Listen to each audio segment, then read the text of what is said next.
the tape, let's grind. Shut up, the tape.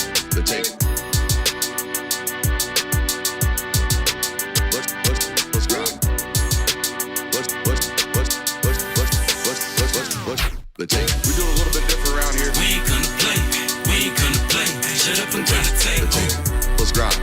We ain't gonna play, them dogs in your face. Let's grind. We ain't gonna play, shut up and grind the tape. Let's grind. We ain't gonna play, them dogs in your face. Let's grind. Grind the tape, bro. Grind the tape, bro. Grind the tape. The tape.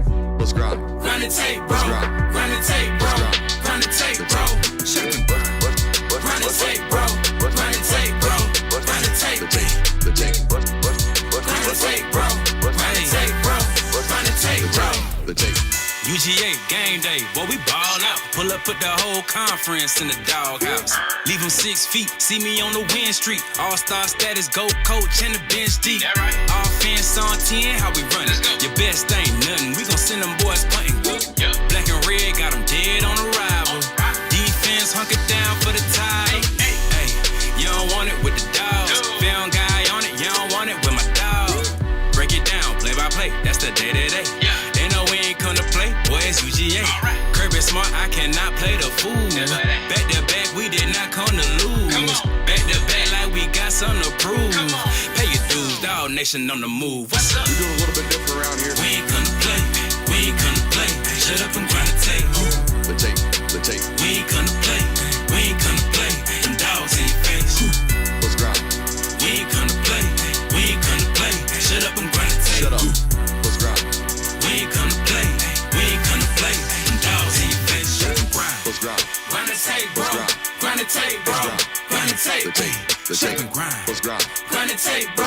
Grind the tape, bro. Grind the tape, bro. Shut up and grind. Grind the tape, bro. Grind the tape, bro. Grind the tape. Shut up and grind. Grind the tape, bro. Grind the tape, bro. Grind the tape, bro. Shut up.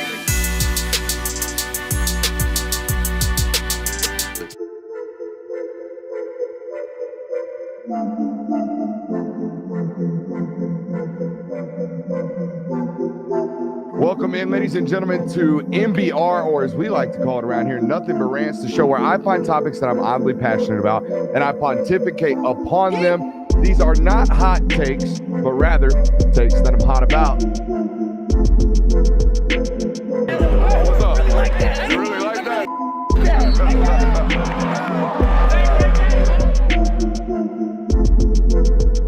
Let's shut up and grind some tape. What is up, ladies and gentlemen? Welcome in to the Film Guy Network on a terrifically loaded Thursday evening. We got a saying around here after 12 hours of content as we head into hours 13 and 14 of the week. Hey, last show, best show. We're going to knock it out of the park for you guys tonight. It is Thursday, which means we have, unless it doesn't happen. Do you agree with the latest SEC championship odds? That's what we're going to talk about a little bit tonight. Wait till you hear the latest Hugh Freeze story. I can't wait to bring this one to you. It kind of slipped through the cracks this weekend. Antonio Pierce absolutely wilding. Absolutely wilding on the college football recruiting trail. Go talk a little bit about that. I can't believe it, but there was a football program that had $35 million dropped off on their doorsteps, and you will have there's no way in hell, unless you've been paying attention to the news headlines, you will ever guess the school that had $35 million worth of a bag dropped off on their doorsteps today. And apparently, I didn't do the reading today, Kirby did. Apparently, this school has no idea where this came from. Is that what you're telling me? It's not that they have no idea where it came from, but they're not letting anyone else know. Oh, a little unnamed source of $35 million arriving at the doorsteps of this program.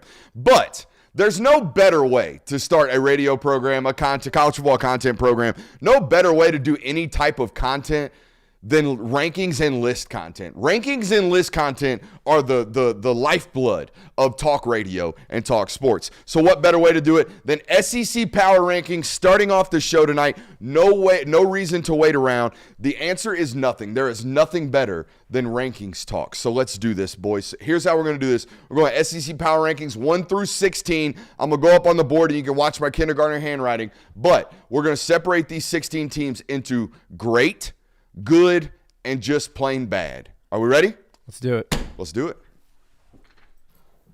Drew Rovell in the chat says, hold up, this is a radio show? Potentially, maybe, one day. Who knows? We might be in contract discussions actively. You never know. All right, so here's where we laugh at Brooks for his writing. Also laugh at Brooks for not bringing his notes over. Also laugh at Brooks for not unmuting his microphone. Just laugh. Just laugh at Brooks for not being professionally prepared. No, it's okay. Mistakes happen. You know, I only get, this guy's really professionally and well prepared on film notes. I don't get that here. I think that's by design, though. Don't want to give too much away. All right, I'm going to give, we want to go one by one? Yeah, or do you want to go all the way through? Let's just go one by one. All right, we'll go one by one. I think, are we all consensus on number one? I've got Bama number one. I do too. I put Texas there. All right, so I'm Bama, as is our boy Jay Will. I'm not going to push back too much on it, though. All right, and you've got Texas. Oh, God, you're doing the 3D typewriting? Yep, and we're going to put your little, you know, what in pink. All right, so you got Texas number one. All right, I've got Georgia still number two. Okay. What do you got number two there, Jay Will? Texas. You've got Texas number two. Jay Will is in blue. All right, and who do you have number two, Bama? Yep. All right, we got the lady boy in pink. Lady All right. boy. I mean, just take it. All right, number three, who we got? I've got Texas number three. I thought we were going to have a little bit more consensus rankings on these guys, so it was going to make this switching of the colors a little bit easier, but nonetheless, no complaints. Who do you got? Georgia's at 3 for me. Y'all as well. both have Georgia 3, so we'll just put y'all both in blue here. All right, you both have Georgia number 3. All right, on to number 4. I have Tennessee number 4. I do as well. Yep, same. All right, we're all consensus on that. We'll just put that in a box. All right, now, for me, this is where my line of great teams stop. Yep. Same. Same? What about you? You're holding off on They're it. fringe great teams. There are fringe great teams? Yeah, like they're That's not how this works. there's teams There's that no are- fringe category. All right, there then are three categories. I still have Missouri and Ole Miss as great teams. I think there's a really good chance they're 10-2 at the end of the season. All right, so we're going to put Kirby's line down here after 6 when we get 5 and 6 from him. Let's move on.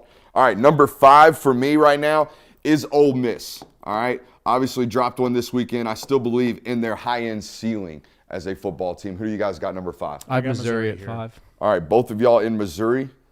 All right, we got Mizzou right here for you guys. All right, who's number 6? That puts you guys having Ole Miss 6 and me having actually Oklahoma number 6. Oh, wow. Yeah, I'm a little bit different than you guys.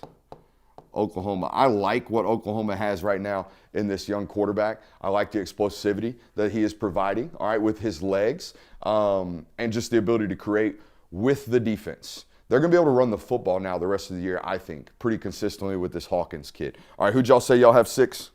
6, I have Ole Miss. And you have? Hold on. 1, 2, 3, 4, 5. It's Ole Miss. All right, both of y'all have Ole Miss. So y'all are kind of on the same page here for most of these, or 4 through 6. All right, number 7, I have LSU. So I actually have LSU above Missouri on my rankings. I actually went with Kentucky, believe it or not. I have LSU at 7. Wow, Kentucky's a little high right there, bud. You had, we have Kentucky. I'm with you on LSU. You had Kentucky at 7, and you're with me on LSU here. Yes. All right. Who'd you have at 8, Jonathan? I had Texas A&M at 8. TAMU at 8. I had LSU at 8. All right, and then you had LSU at 8. I hope this is nice and confusing for the viewer. Oh, it today. is. Don't worry. Yeah. All right, number 9, I have Kentucky. Why am I my color? I am. All right, who'd you have at 9, Jonathan? I had Oklahoma. Ooh, okay. Who did you have? I had A&M. All right. My hard decision was choosing between A&M and South Carolina at like 10 and 11. All right, which is where we're at now. We're at 10, which I have Texas A&M. I went Oklahoma here. Who do you got, Jonathan? I have South Carolina. All right, we'll go South Carolina, and you said you have Oklahoma here? Correct. You guys aren't as high on Oklahoma as I am. Is it all because you still don't trust the offense yet? Correct. Yes. They had more one time. offensive touchdown drive last week. They had a breakaway run and a pick 6. Like, that offense isn't doing great with the freshman kid. And the run was a scramble. It wasn't a design run. Correct. He just saw grass and ran to it. I think it's what the offense is going to be, though, moving forward. His legs. And I think that defense is the top 10 defense in college football. So That's I'm fine. standing on it. All right, number 11. I went with South Carolina. I did too. I have Kentucky here. I was surprised. We're going to circle back on your analysis of Kentucky, Christian, so be prepared to defend them at 7, I think is where you had them. One more time on these guys. Jonathan, who'd you have? This is where I have Kentucky. Okay, Kentucky. And one more time on yours, Christian? South Carolina as well. South Carolina. All right. That's going to piss South Carolina fans off what I just did there. Please don't pay attention to that. It does All look right. like senior, to be fair. I mean, I was running out of space, to be fair. All right, I got Arkansas at 12. And by the way, I'm putting my line of good teams right here. Yep, me That's too. where I drove mine. And I also have Arkansas. I think the rest of the teams are really, really bad. You had Arkansas at 12. Who'd you have at 12? Arkansas as well? Arkansas. All right, so we're all in agreement. Arkansas is the last good team in the SEC. Yes. Correct. After this, everyone's bad. Auburn, you are bad. You're the best of the bad teams right now, though. I also have them right there. Yep. Yeah, I went with that too. All right, so we're all even on Auburn. Now, we're going to hit this off on the nail. I got Florida at 14. I went Vandy. I got Vandy. Wow, you guys went Vandy. I put Florida here. I'm still a raw talent guy when it comes down to even how bad these football teams are. All right, you guys have Vandy here. We'll put both of you there. All right, and 15, I went Vandy and then Mississippi State as the worst team in the SEC. Correct. Yes. All right, and you guys obviously have Florida here. Yes. All right, what stands out? This obviously stands out. Kentucky at 7 for me is pretty standoutish. My selection of Oklahoma at 6 doesn't really make sense compared to the consensus. What else, guys? Oh, Kirby, defend Texas as the number 1 team in the SEC right now. Go. Defend Texas as the number 1 team in the SEC. They've been absolutely manhandling teams with a backup quarterback for the last 2 games. They're undefeated. They look like one of the better teams in college football. Yes, they haven't really been strained like a Bama has, but Texas did go in and handle a top 10 team on the road when they did. Alabama, I think there's still a lot of questions about them. Even though they beat Georgia, even though they had a ferocious first half, what we saw in that second half leaves a little bit more questions for me to put them at 1 too soon. I guess Bama has the best win. Texas has the most convincing win. Can we say that? Yeah. They've Texas consistently dominated Michigan, looks convincingly good. Alabama has the best win. Correct. Didn't do so convincingly. Correct. Even though I Texas has disagree shown the with you. I most think Bama's better. consistency, but Alabama has by far the best win. All right, so I've already defended the Oklahoma stance. It's a defensive take for me. I think they're going to continue to create turnovers and get after the football and the quarterback. So I like that. That's my defense there. Defend Kentucky's stance right here at 7. I think the 6 teams I put behind them, Kentucky would beat. And by the way, they have a type of offense that it's not going to score a lot of points, but it's going to limit possessions. And we've seen that defense give good veteran quarterbacks in the SEC problems. They gave 2 top 10 teams everything they wanted to handle, beat one of them at home. I don't see how they're not one of the great teams in the conference, but they're up above others. And if I were to provide some additional analysis here for you, Bush Hardman, our man Bush, who doesn't look like my man Bush. My man Bush just got there in February, all right? Quarterback just got there in January, having to learn the new system. So everything you would imagine that is going to be positive growth moving forward for Kentucky offensively, and the defense, barring any type of injuries, is going to remain really, really good. So I'm in agreement there. All right, my last question before we nix the rest of this segment.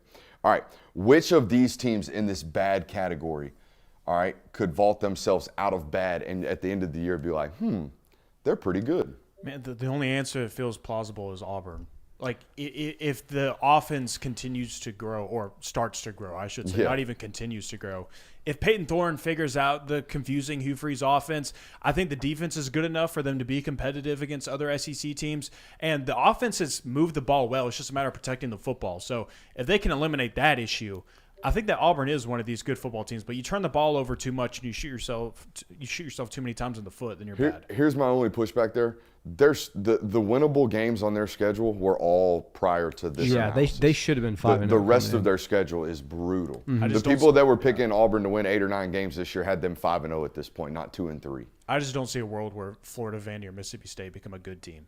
I think there's a world where we look up and Vanderbilt's a really, really scrappy, really dangerous 7-5, 6-6 team where they might not beat all these teams, but they give a lot of teams problems. Our man Pavia said they got a bunch of dogs on the team. They do. Guys that show up trying to get to the league. They every do. day. I mean, think about it. If they give Bama a closer game than expected, beat Kentucky, give Texas maybe a scare, maybe you're competitive against Auburn, South Carolina, LSU, Tennessee. Like, there's not a lot of wins on this schedule. There's a lot of opportunity for people to go, hey, Vandy put up a fight today. And you're still buying stock in Missouri and Ole Miss being borderline great teams? Yeah, I You mean, put them on the I would fringe? say a great team is a playoff team, and they're still very much in the race, despite the fact that Ole Miss lost. 0 to 10, the penmanship here, boys. It's probably the best probably you've the- done yeah, I in was a about to say, while. that's probably the This best is the you've most done. legible handwriting I've seen from you in a minute. Growth. Tremendous growth. Tremendous growth. All right, there's our rankings. Take a nice little screenshot at home. That's how we feel, if it makes any sense for folks at home. All right, bye-bye. All right. Hey, welcome into tonight's show. We have a great one for you, all right? We are brought to you tonight by our friends over at Better. If you're looking for a new place this year to place player props, all right, college football player props, Better now offers them. Enter more than or less than key stats on college football players. You can play in 23 states, including the fine state of Georgia. Better is now matching first-time deposits up to $250 if you use promo code Brooks or click the link in the description of this video today. Again, that is Better. We had a play over there. We are 4-1 on Better Plays, trying to move to 5-1 this year with this week's play. We took the can't quite remember off the top of my head, but I'll have to go back and look at it. I think we took Trevor Etienne unders and I think you took Peyton Thorne unders. Peyton Yeah. Thorne under, Trevor Etienne under today over on Better. Promo code Brooks. It's a great time to be over there with those guys and a great time to be on this here network. Not a great time to be an Auburn quarterback. Not a great time to be an Auburn quarterback, though. They just got a new one. They just got a new one in form of a commitment. We talked about that yesterday, obviously, with Deuce Knight. But I do want to bring to your attention, for those sitting at home, some of these comments that Jordan Rodgers had on the broadcast Saturday between Oklahoma and Auburn. And I only bring this to you because, to be honest with you, I don't think I've ever seen anything like this. I don't think I've ever seen a coach go to this extent to control the narrative of the performance that he already knew was about to happen. And here's what I mean to you. I'm going to read you this quote. Quote, I love the honesty. This is Jordan Rodgers talking on the broadcast. I love the honesty. We like to complicate football a lot of the times, Rodgers said. Sometimes it's just like, hey, you should have thrown it here and you should have threw it and you threw it to the other team. And I watched film actually on Friday, which was yesterday, with Hugh Freeze in his office just going through some of the things. He was like, quote, this is what I'm trying to get my quarterback to see. Don't make the play that's the difficult one. Make the one that's right in front of you. And I think that's what he needs to see out of Peyton Thorne. The reason I bring this to your attention is, like I said, I don't know if I've ever read anything like this. I don't think I've seen quotes like this. I've obviously heard broadcasters talk about the meetings that they had with the football coach the week prior. They got down to the details of what the game plan might be. What's the vibe around the football team? How are things going, right? I've seen that. I've heard that. Never have I ever heard of a broadcaster being brought in on a Friday evening. And if I'm wrong, please correct me, please. But I have not heard of a broadcaster being brought in on a Friday night with the head football coach, sitting down with that football coach and having that football coach look at that guy and say, hey, man, look how bad my quarterback's playing. Look how many options I'm giving him. Look how many different times I've been right as a football coach, and my quarterback has failed me. Now, tomorrow, when you go out and call our football game, when shit goes haywire, make sure you let everybody know it's not my fault. Boys, am I crazy? Because I don't think I've ever heard of this. Yeah, I haven't heard of that either. I haven't think you're either. crazy. I definitely haven't heard of that. That's weird. I think it's just a sign of the times, I guess. I don't, or I shouldn't even say the times. It's just beating a dead horse at this point. I guess that's what you can call it. It just the idea that we feel like we have to get ahead of what we think tomorrow is going to be a bad performance, or we feel like we have to provide the play caller and the color commentator with the proper, hey, it's not my fault, before you go talk to the nation about my football team. That to me feels really, really weird. It also feels like victim blaming. So, top 3 examples of Hugh Freeze victim blaming just in his Auburn tenure. Okay, good. You ready for this? Here we go. Number 3. We got to get a quarterback that's not throwing it to the other team. This was in response after the, I believe, the Cal football game. Also doubled down in the same moment saying, oh, and we also have to get running backs that hold on to the football. Top 3 examples of Hugh Freeze victim blaming. Number 2, quote on a Monday press conference, I went back and watched film. I called 20 perfect plays in which my guys did not execute. Whoo! Back it up. Hit them twice, coach. 20 perfect plays we did not execute. Top 3 examples of Hugh Freeze victim blaming. Number 1, this. This is crazy. This is you're talking about fake news, controlling the narratives, being a puppet master or attempting to be one. This is a primary example. These are something. What's even crazier is after all of this, after the fact that they're 2-3, they're staring down most likely non-bowl eligibility this year. They have a top 3 class, and they just just got the commitment from my number 4 quarterback in the 2025 class in Deuce Knight. It's funny to me because I feel like Hugh Freeze is saying these things because he's trying to make sure that everybody understands, hey, I'm not the problem. Don't start blaming me. Don't act like I need to get up on out of here so you guys can finally get a head coach and get things cooking. But by doing so, he's also making himself look bad by saying, I chose these quarterbacks, I stuck with these quarterbacks, and I'm saying that they're the problem. So in fault, I'm also the problem for not addressing the quarterback position. So it's a little confusing to me. You would think a guy that had the past that he had, and I know he's talked about how he's moved on from that, would be a little more willing to accept blame for some things and be more willing to look in the mirror and say, what can I do better as a leader, as a coach to let this team succeed rather than I'm doing everything right. It's just now we don't have people that are good enough to do what I want them to do. All right, so this segment started with can't believe what Hugh Freeze did. So here we're going to go with the Hugh Freeze credit portion of this segment. You have to give this guy credit because despite all the negative attention going on right now at Auburn, this dude seems to be on a tear on recruiting. Not even seems to be. He is on a tear. I told you, the number 4 quarterback in my class, I've got it Bryce Underwood, Tavion St. Clair, Keelan Russell, Deuce Knight, George McIntyre. He's right there at number 4, and I don't think there's much of a difference between all 5 of those guys, to be honest with you. I think you're kind of splitting hairs. Really good quarterback class, and he's got one of them. He just got one of these guys. Not only that, all right, he's got a top 3 class. He's got a top 3 class in recruiting right now, 25 total commits. But in my opinion, and this is the best part about what Hugh is doing out there, okay, he's got 8 of the top 10 players in the state of Alabama. We've told you about this. By the way, I think he might have a really good chance to flip Naeem Offord at this rate that he's going at as well. So he might go 9 of 10 for the top 10 football players in the state of Alabama. And does he want Xavier Hardy? I don't know. I genuinely don't know. He might have. That might be a, quote, miss. That guy's going to Ohio State. He's not going to Bama. All right, so he's going to go 9 of 10. But not only that, guys, we've talked about 5-hour radiuses on this channel for a good minute now. He is hammering his 5-hour radius. He's getting the best players in the state of Alabama. He's gotten takeable players that he has focused on outside of his state in states like Georgia, in states like Mississippi. He took one of the better players out of Tennessee as well. He's even dipped into Florida.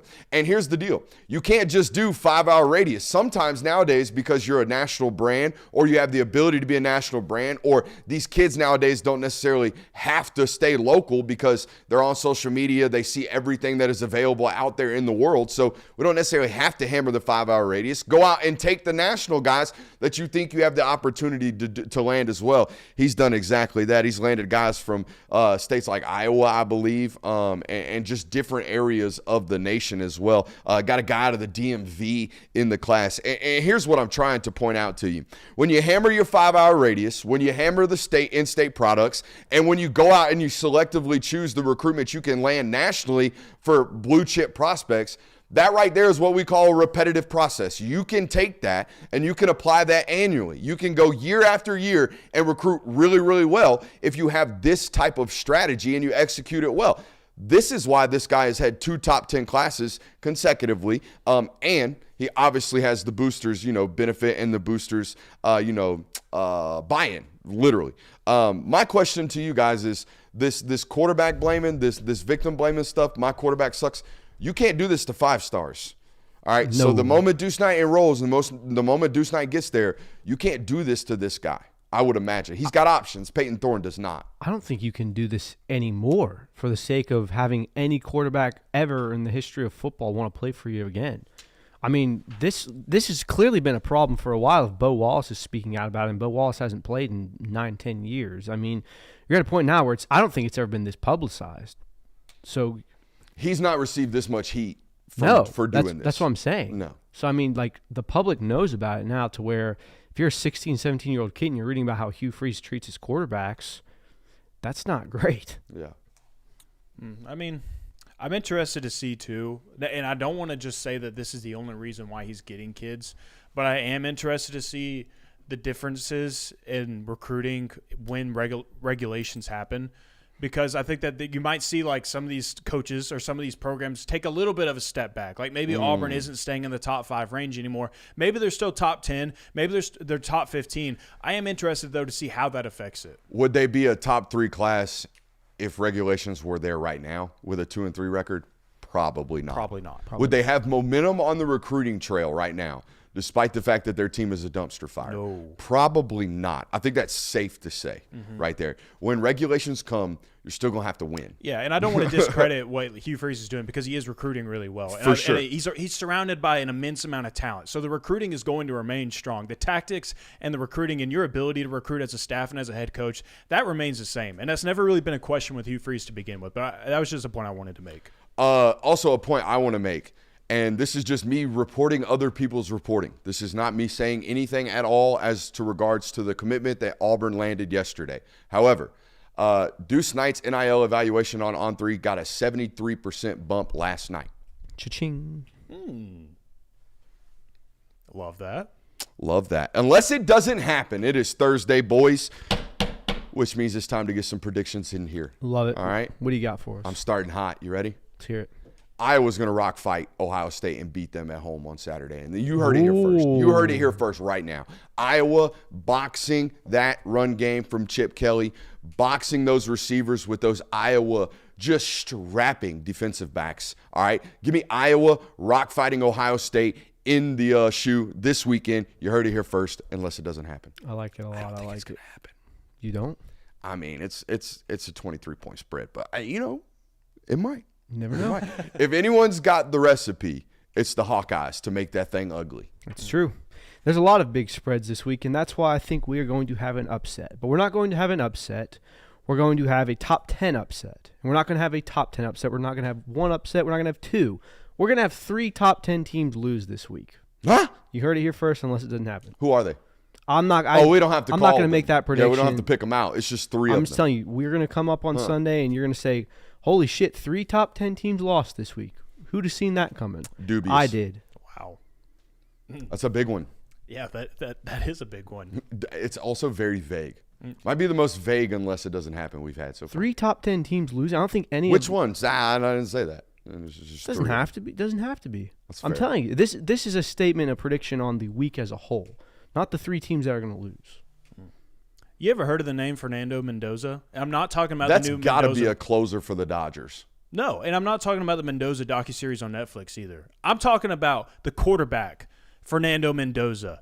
And while you may not have heard of him, the country may not even know who Fernando Mendoza is, but everybody's going to be buying some Mendoza stock after this weekend because the Cal Golden Bears are rolling in, and they're pulling off the upset over the Miami Hurricanes this weekend. Hey, most people 10:30 p.m. kick, snooze fest. Not Mendoza. He lives for these. We got Mendoza after dark this weekend. I'm trying to find a picture of Fernando Mendoza. Does not look like Fernando Mendoza. No, he does not. No, he does not. He's a white guy, isn't he? Oh, dude, he looks like his name is Tyler for sure. This is Fernando Mendoza? Come on, cameraman. That's Fernando Mendoza? He's so white you can't even see his face behind that white Ain't background. no way, dude.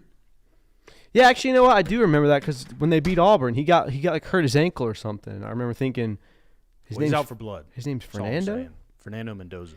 I think that'll be more about selling your Cam Ward stock than it'll be buying the Fernando Mendoza stock. No. Mendoza stock. It's up. That's fine. I've already sold my Cam Ward stock, so Well, now you're buying Mendoza stock. no, I'm saving. I'm building wealth. I'm flabbergasted by Fernando Mendoza. Who looks more like their name? Bush Hardman or Fernando Mendoza? Fernando Mendoza. Fernando think so? Mendoza, I guess. You could convince me he's from Spain. Who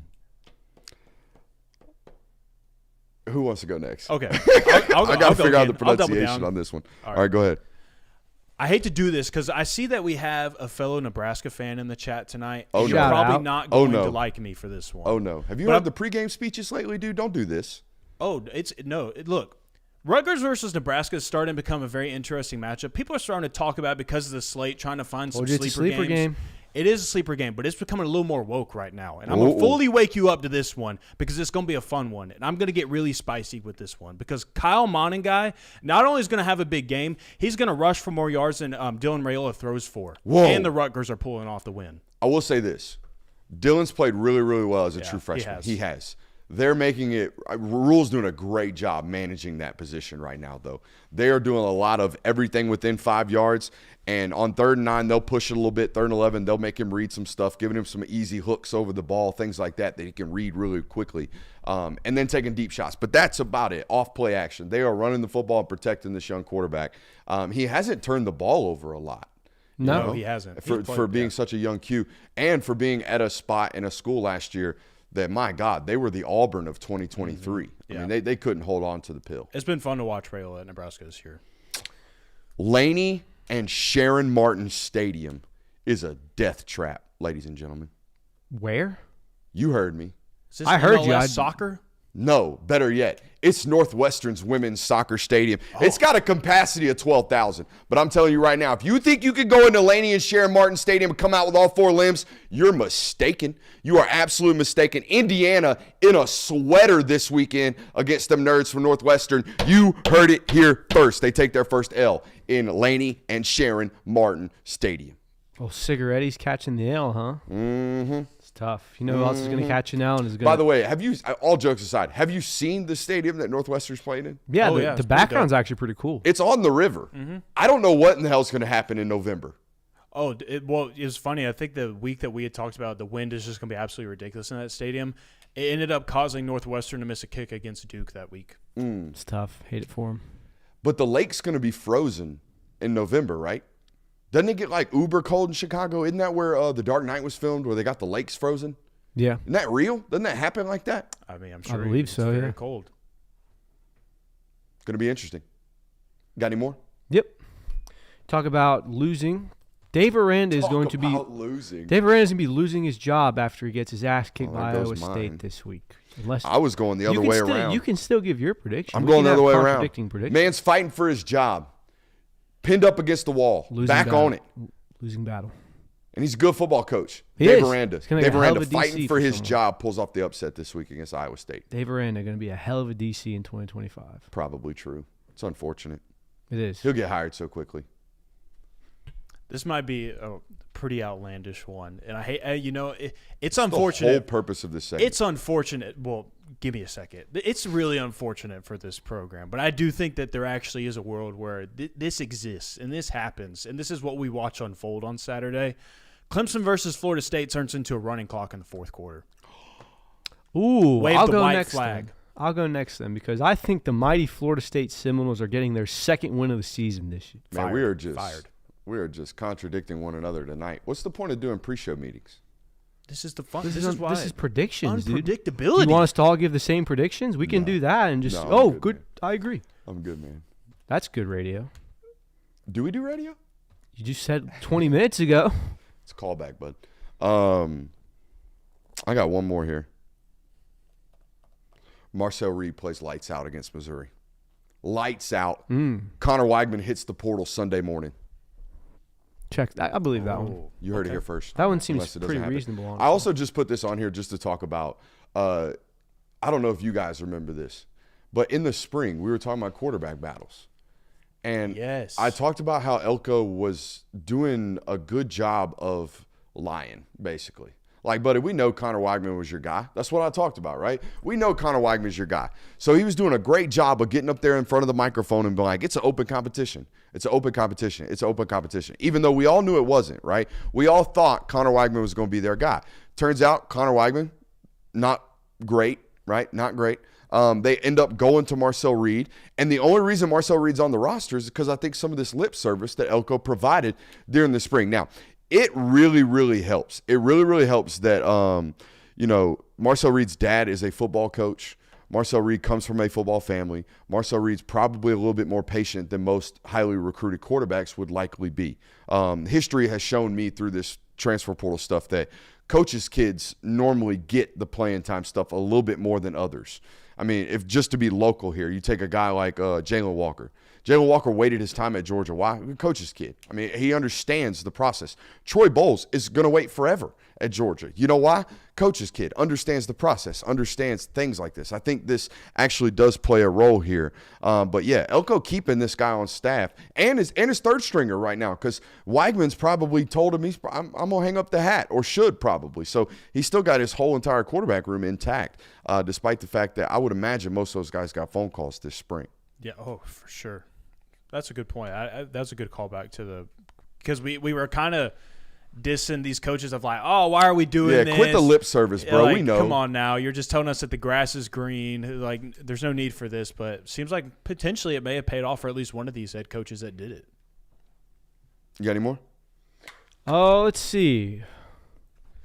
Yeah, you know what? I'll give this one too. I don't know if this is probably my least confident take of the unless it doesn't happen. But I think Alabama Vanderbilt is a one-score game with 10 minutes left. But you keep trying to do this. Oh, this is 3 nights in a row you've tried to do this. I believe in Vanderbilt. I don't. If it actually happens, if the 0.0001% chance of this happening, if it does actually unfold, you better be hitting Twitter over the head over and over and over. At this point, I think he should get negative blowback when it doesn't happen, because he's tried to act like, instead of just being a man saying, I think Vandy's going to make it close, every time we do one of these unless it doesn't happen segments or style of segments where he thinks he can get a takeoff without getting the takeoff, he gets the takeoff. So just make the take.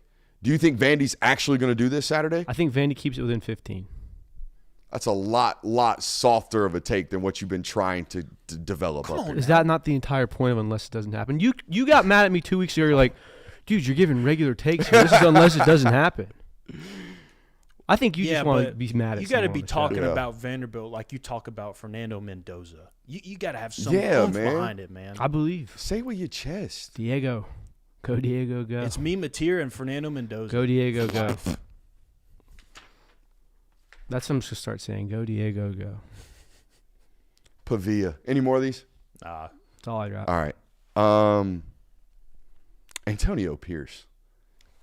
This is crazy. Your boy. It's my We coach, get to dude. talk about It's my coach. Also, the Raiders. was Herm Edwards just a fill-in coach? What do you call those that are just there in like he's a beard? He was a beard of a coach. Because if you read this, PR hire. If you read, but if the beard more like he's a facade. He's just there. He's the face. But the real worker, the real grinder out here, the real face of the organization, the real person who's actually doing it is Antonio Pierce. If you read this article today and this information on this investigation out of Arizona State, Antonio Pierce was calling all the shots. He's calling all he was shots. wildin'.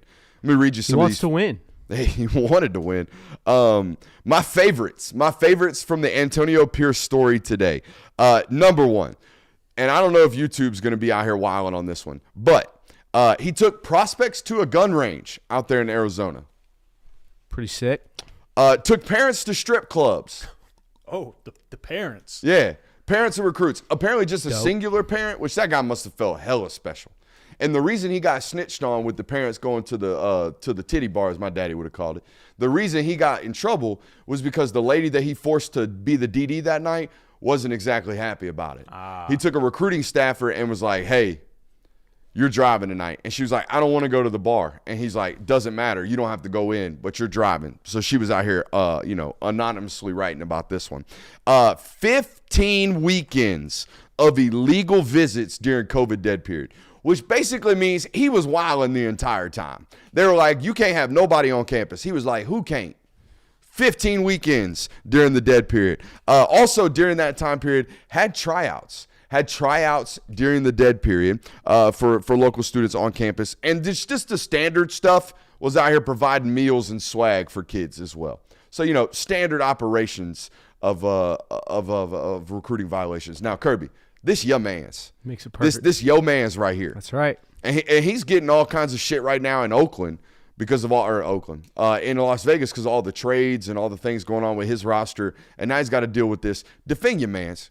He doesn't need to be defended. He's a perfect Raiders coach. You just listed the perfect resume to be coach of the Raiders. What are you talking about? Defend him. He got an 8-year show clause. So what, dude? He's ours. Doesn't matter. He doesn't need to go back to ASU. What do you think? He's yours forever? You think he's going? All right. Here's the question: Antonio Pierce outlasting the show cause order with Las Vegas? No. No, probably not. Probably not. But for the time being, he's ours, and he does not need to go back to Arizona State. They have nothing to offer him, dude. It's Vegas. What are your thoughts on He's this story? happy where he is. I was trying to see if Jay and Daniel's recruitment overlapped with this at all, and it didn't. I was a little disappointed by that because I was like, man, you know what? You about cashed that in. You about did everything right with that one. But I just hope my fighting Kenny Dillinghams don't take the brunt of this. They should. They should be severely You watch punished. your mouth. They should be punished. You watch your mouth. Now, it would be nothing different than the fighting killing Kenny Dillinghams having to overcome a little something, because the whole Being bad at roster's already football? there. The whole roster. Come on, dog. Come on. Stop with the disrespect on the fighting Kenny Dillinghams. Them 5'9" jokers gonna show up I here. got more ties and to fight you ASU death. than you do. I can talk shit about ASU. They're not your favorite team. They're not your favorite. They are my favorite team. Okay. they play good football. They out play there. you're a great fan of good football. And Yeah, they play Arizona great State's the football. one And you're Arizona tapping State's right the now. example of that. Scataboo, you out here hating. You're just contradicting yourself no, now, I'm not. man. Making a fool of yourself on live air. This is crazy. Some of this recruiting stuff is wild. The prospects to the gun range went under the radar today What's the because of point? the titty bar. What's the point of that? What? Just like, hey, we can go do something cool. Check out how cool our gun laws here are out here in Arizona. Like, 17-year-old. Let's go shoot You're a strap. not having a conversation with anybody at a gun range. No, I mean, that was definitely hey, let's take some 16, 17-year-old kids that probably have not been around firearms like these, and let's show them how cool our Why program didn't you just is. take them to sorority row? Yes, a lot more Can't basic. shoot guns at sorority row. That's a good point. All right. The whole reason we put this on the show notes today is so I could give you my top 5 recruiting stories. Oh, there's Let's top hear 'em. 5 for these two. Yeah, this is How many where all eyes are there? This is where as an audience member you envision original sound playing in the background. Maybe some type of game showy sound when I do top 5s from now on. Maybe we can figure something out like that. OLI. Pete Carroll apparently used to do the Hulk Hogan tearing of the shirt off when recruits were in town with their parents as a way of saying, because when he was at USC, he was still in his mid-50s, as a way of saying, look how jacked I am as an old man. Check this out. I'm Hulk Hoganing. Apparently, it would get everybody lit. Oh, and it wasn't just him. It trickled down to the staff. Other members of the staff started doing it too. In fact, I think Lane Kiffin started adopting this. Interesting. When is there an appropriate time as a grown man to Never. just go, watch this shit? Oh, no. There's a time when it's appropriate. If you're above the age of 50 and you're just absolutely jocked, like huge. I'm not talking about, Yeah, but Pete oh, Carroll man, was sneaky six-pack. I'm talking about just like, holy shit, man, that guy's massive. He could kill me. Yeah, but Pete Carroll was never that. No, that's what I'm saying. Not appropriate, you know? Yeah, no. But if you've spent your whole life sculpting and shaping your body and you're plus 55, you can do this kind of stuff. You've earned it. You know, you've earned it. Edo's a sneaky one too. Yeah, Edo the gets to do this forever. crawfish. So basically, if you're a really, really jacked and juiced 55-year-old or a swamp monster, you're allowed to take your shirt off. Other than that, nope. And tear your shirt off. Taking off is just Edo's weird no got a matter pretty good recruiting story too, doesn't he? what. Yeah, I'm sure there's one in Well, there. wasn't there a time where he was at dinner with a recruit in Louisiana, and the restaurant ran out of shrimp or crawfish. I'll have to look. Oh yeah, I'll have to look I this know the up. story you're talking about. OLI number 1, the countless quote, I get a job too, right? Stories that we got around college football. Hugh Freeze being the most famous, right? A little, hey man, you want this Michael Orr guy? You think I could get an analyst job? That'd be kind of cool. You think I could like help out with y'all offensive line while I'm there? And then boom, start of a college football career. Next thing you know, guy gonna make $100 million. Like that's awesome. That's awesome for you. There are thousands of these stories, by the way. Most of which I don't want to dime out. But hey coach, I got a good player. Think I could get a job too? Those are awesome. Now, the NCAA did pass a rule on this recently, but it don't say shit about handlers. It don't say nothing about handlers. So if you want to handle a kid and then get a college job, make sure you are no longer coaching high school football. All right, make sure you're just, I don't know, training kids. And then eventually train a 5-star and then make sure you attach yourself to him and get a college job because it happens left and right nowadays. Capitalize on your opportunities. Yeah. Make sure you're leeching off of kids when you get an opportunity to do so. Yeah, no. Did you find it finally? Yeah, so this was when he recruited Joe Burrow. This was when Joe Burrow entered the transfer portal after Ohio State. Ed Orgeron and Joe Burrow were at a restaurant, and Ed was like, hey, do you like crawfish? They ordered crawfish. The restaurant said we don't have any. So he made the manager go and get 15 pounds of crawfish and cook it for them there. 15 pounds. Joe That's a Burrow, lot. Joe Burrow ended up committing to LSU, and the rest is history there. So that's a pretty insane recruiting story. Top 5 recruiting stories delivered by yours truly. Number 5, Jeremy Pruitt's Mickey D's bags. Now, this one's funny, not simply because he was giving cash out in the drive-thru, like a famous, I think the most famous version of Mickey D's drive-thru crimes was selling meth through the Mickey D's drive-thru. Yeah, line. that happened at the Wendy's in our house. Yeah, absolutely nuts. But this was like he must have read that story and be like, you know what? Let's drop bags. Let's do that. So that was funny because it was McDonald's Happy Meals and stuff like that.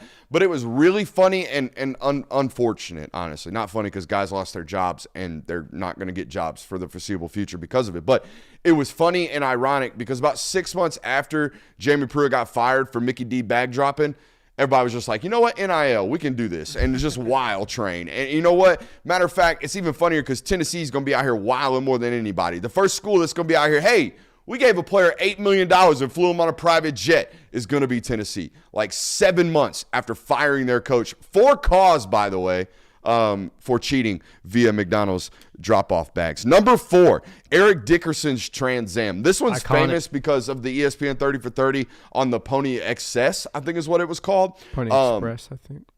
Or you're Pony right. Pony Excess. Excess. But anyways, that 30 for 30 going on right there. And then they show the gold Trans Am. And back in the day, that's what actually tipped everybody off and pissed everybody off because he ended up going to SMU. And they're like, no more of this. They turned SMU in. They obviously got the death penalty for a variety of things. But the funny part about this, SMU didn't actually buy the gold Trans Am. Texas A&M did. Oh. Texas A&M bought the gold Trans Am. And I would assume if I were to really be giving out accusations, I would assume Texas A&M was the one who was pissed off enough. That was the final straw. I bought Buddy a Trans Am, and he ended up going to SMU. There's no telling how much they gave him. Call the NCAA right now. We can't be having this. Number 3, Will Wade on the wiretaps. Will Wade, for those of you who don't know, was the head basketball coach at LSU. I don't know where he's at now, but he's still coaching and still, shaping young minds. But Will Wade was the head football coach at LSU, and he was on an FBI wiretap saying verbatim, there is no price that is too high. Name it, and we will get it. That was awesome. FBI got him on wiretap, and guess what? Nothing came of it. He actually got fired for losing too many games at LSU. He's at McNeese State now. Ah, yes, McNeese State out here wilding still. Number 2, pardon my language, Rick Pitino. Actually, I don't even think this is the actual definition and term for these women of work. Rick Pitino with the prostitutes in the dorms. That was crazy. Very. Absolutely crazy. Was out here being like, you know what? Send them on up there. Send them on up there on my tab. Number 1, Hugh Freeze using the school phones to buy the escorts. That was wild. Yeah. Why'd you throw the School pen? phones. I don't know. Felt like throwing the pin. Into the top 5, mic drop. But we can't drop mics. You throw pins. Fair enough. So next time you got a good top 5, throw your pin at Brooks. All right, let's do another top 5. It didn't even register to him. What? Yeah. You got another top 5? Nope. Oh, okay. Sacramento State? Dude, this is crazy. Wait. Sacramento State. Oh yeah, Yeah, I didn't let spoiled it out. the- Yeah, my bad. There was a football team that had $35 million dropped off on their doorstep this week, and it is indeed Sacramento State. If I had a list of teams that I thought would never make the show could you buy notes the ever, could you buy the Kings for $35 million right about now? Nah, Probably not. minority stake though. You definitely be a major holder of So them. tell me about this. This is Sacramento State finding $35 million over Yes. the night.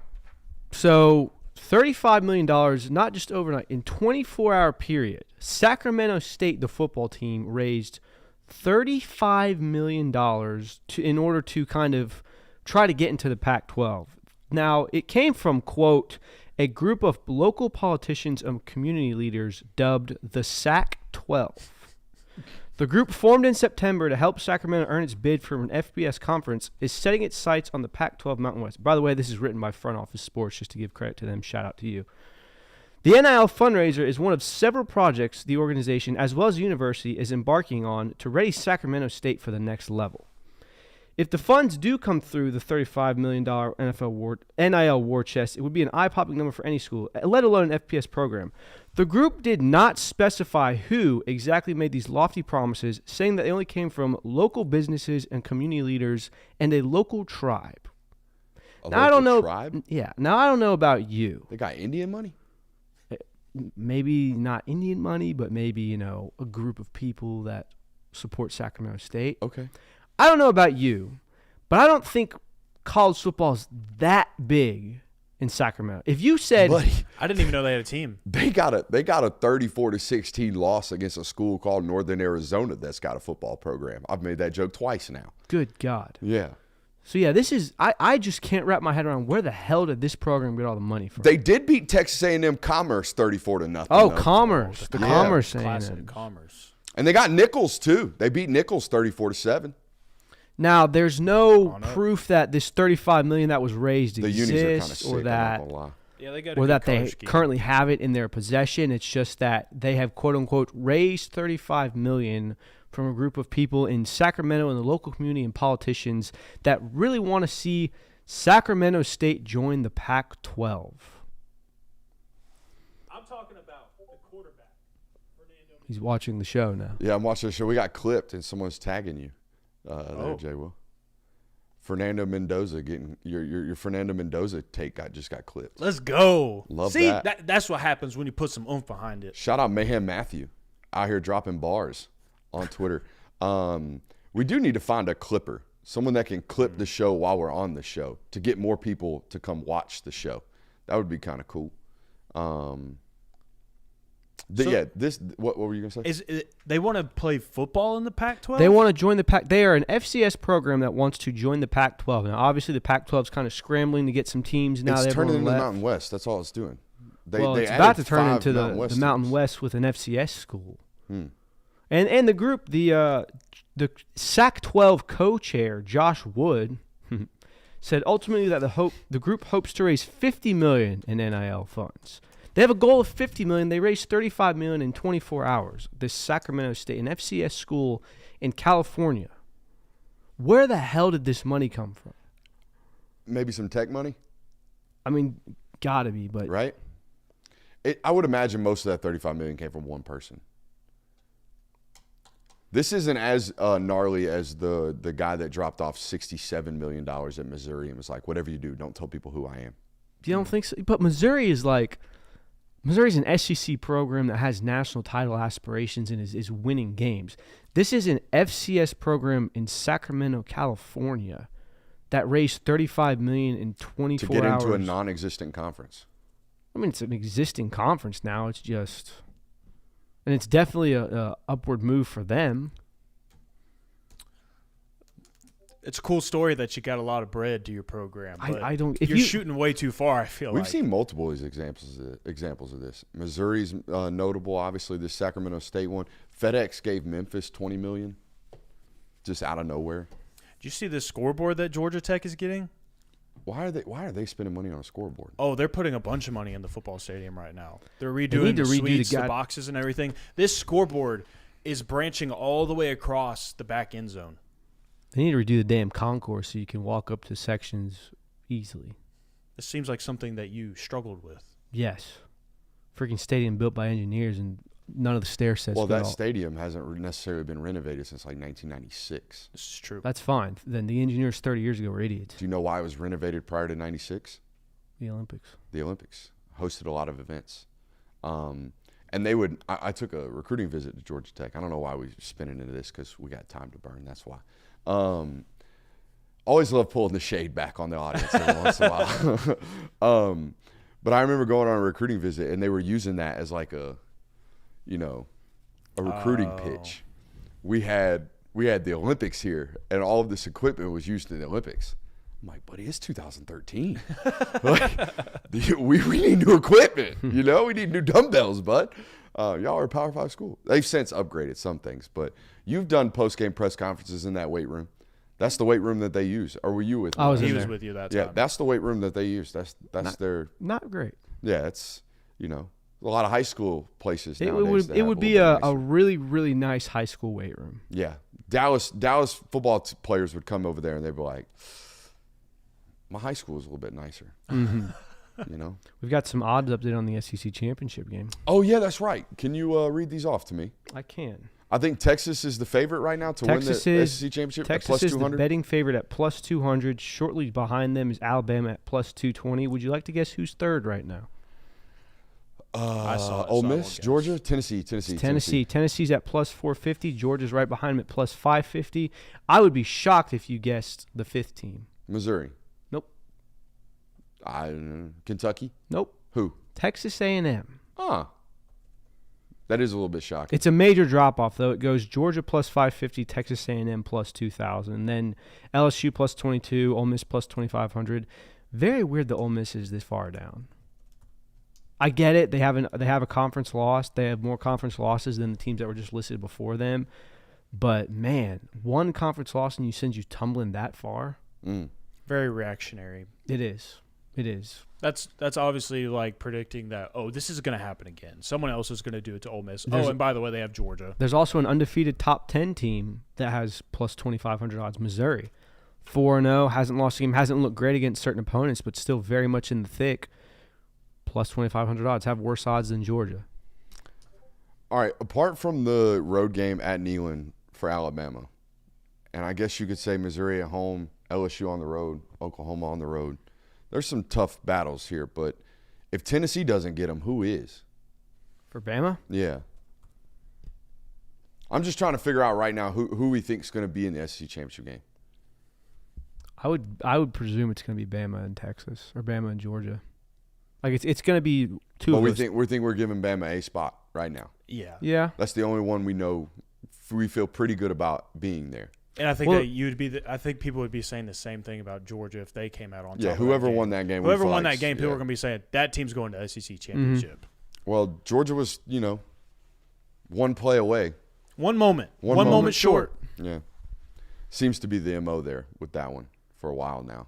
Except for that, couple times where you won convincingly, they won convincingly. Yeah. But every other one's been very, very one moment type football games. Mm-hmm.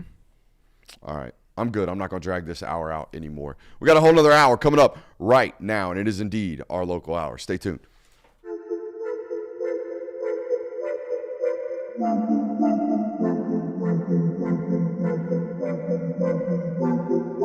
Welcome into Talk the Dog, the show where we find a bone to pick and a take to give. These are not hot takes. These is dog takes. Can I talk that dog? What's up? You like that? You really like that?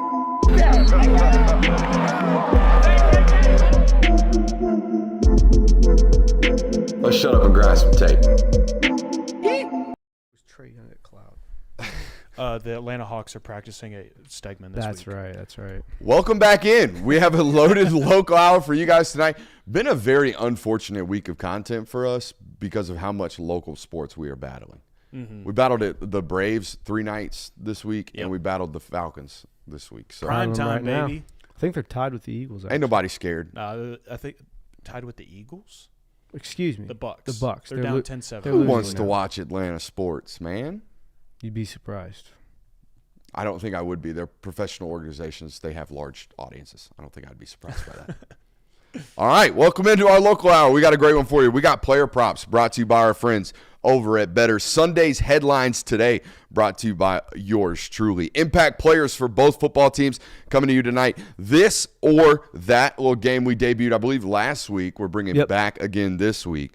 Smile Mondon's injury, we'll bring you the impact analysis on that. Just talk a little bit about rotations. Bucket of Concepts makes a return tonight. Though the concept has already been selected out of said bucket, we've got the evolution of motion coming tonight for you guys. I think it's going to be a very interesting little topic up on the board. We're going to talk a little football. But I do want to start tonight's local hour by letting you guys know we are going to be doing a live show up at Creature Comforts this Saturday starting at 11 o'clock. Doors open at 11. The show is going to start about 11:30, okay? So come out, drink some good local beer from those folks over at Creature Comforts. Hang out with the homies as we do a little show right there for you live before Kirby and I go to the stadium to cover the football game. So appreciate you guys for being here tonight. Make sure you're hitting that thumbs up button, like, subscribe. rate, review, all that good stuff. Brooks, if you weren't covering the Dogs, who would you be covering? If I hadn't gotten my opportunity to cover the University of Georgia, I would still probably be working construction, to be honest with you. I think I would have given up like everybody else. I was 2 years in at that point of doing content, freelancing. Had that break not happened, I think I might have packed it in. So, shout out. Shout out them Dogs. Well, I was shout out to the opportunity. And also shout out to, the greatest stretch of Georgia football happening and coinciding with me having started covering the team that year. Mm-hmm. Coincidence? Maybe. All right, let's get into these player props. All of these are provided by our friends over at Better. Better now offers college football props. Enter more than or less than key football stats for college football players. You can now get in on the action at over 23 states. Okay, use promo code Brooks. You get a 100% deposit match on up to $250 over there at Better using promo code Brooks. All right, player props. Let's do it. Carson Beck set at 277.5, boys. And here's the deal. You can get a bonus play here, 324.5. Do you like either of these? I honestly like them both. You think he's going over 325? I think so. Wow. I think this is a game where they're going to really, really try hard to get some winners going, to be able to get something to find out what can we do against two-man, what can we do against cover one, because we need winners right now. We need to also have explosive starts on offense. The stat I told you earlier in the week, they haven't scored 10 points in the first half against a Power 4 team this year. They need to have a fast start on offense. That's going to happen with explosives. That's going to happen by Carson Beck airing the ball out. I think Carson Beck has a really big day. I like the first one. Over 274? Yeah, 277.5. My bad. 277, I would take that one. But getting up in that mid-300 range, that's a little much for me. But I could definitely see it happening in this game if it does play out that way. And I think there is a world where Georgia does want to do that this weekend. But I would stick with the first one. I think if Carson's got over 300 yards passing, they're already up multiple scores. Yeah. And at some point, teams are going to just give up on this whole – let's make Carson beat us. Oh, shit, Carson's beating us. Let's take a safety out of the box, force Georgia maybe to run the football a little bit. Let's stick with Carson. 2.5 passing touchdowns is the line. You can also get the bonus play at 3.5 touchdowns right here. So is he going to throw 3 on Saturday, or is he going to throw 4, or is he going to throw less than both? I don't think 4 is the number he throws for. I like 3. You like 3? I think 3 is a very safe number there. Again, I think they're going to try to get some big explosives from him. I don't think he has many red zone touchdowns. Before you give your analysis, Jonathan, and I'll give mine, will you look up how Auburn's done against the explosives this year defensively? Oh, yeah. I'm curious. I know they've been relatively stout. They've given up some touchdowns, but they've been provided with a lot of short. They've been playing on a lot of short fields because of how much their offense has turned the football over. I think the difference, or what might cause an under to hit right here, is Auburn being able to get these explosives down on the ground. They've allowed 18 20-plus yard plays, 9 30-plus yard plays, and 6 40-plus yard plays. Where does that rank? Where are they middle of the pack, or is that average? It's okay. It's not great, if I remember correctly. Okay. I pulled that one from my tweet, but I can pull it up All right, now. so they're okay against the explosives. I'm going to take the over on the 2.5. I think he throws 3. Yeah. Their 20-plus yard plays allowed ranked 63rd. Right in the middle. Yeah, so they're like middle of the pack type team. Okay. Trevor Etienne's line is set at 84.5 right now. That's rushing yards. Total set at 103.5. That's a lot of rushing yards. It's a lot of rushing yards. It is a lot of rushing yards. That's a lot of rushing yards, especially in a game where if you do get up on a lead early, I'd have to imagine he doesn't take many carries in the second half. That's what I was going to say. Is he'd have to do it on almost 3 quarters. Because if you feel confident Carson's throwing for close to 300 yards, and then you're also feeling good about Trevor Etienne running for about 100 yards in this game. I'm going to go under on that because I'm sticking to the guns of they're going to really try to air the ball out this game. They're going to really try to get Carson and this wide receiver group going. Oh, man.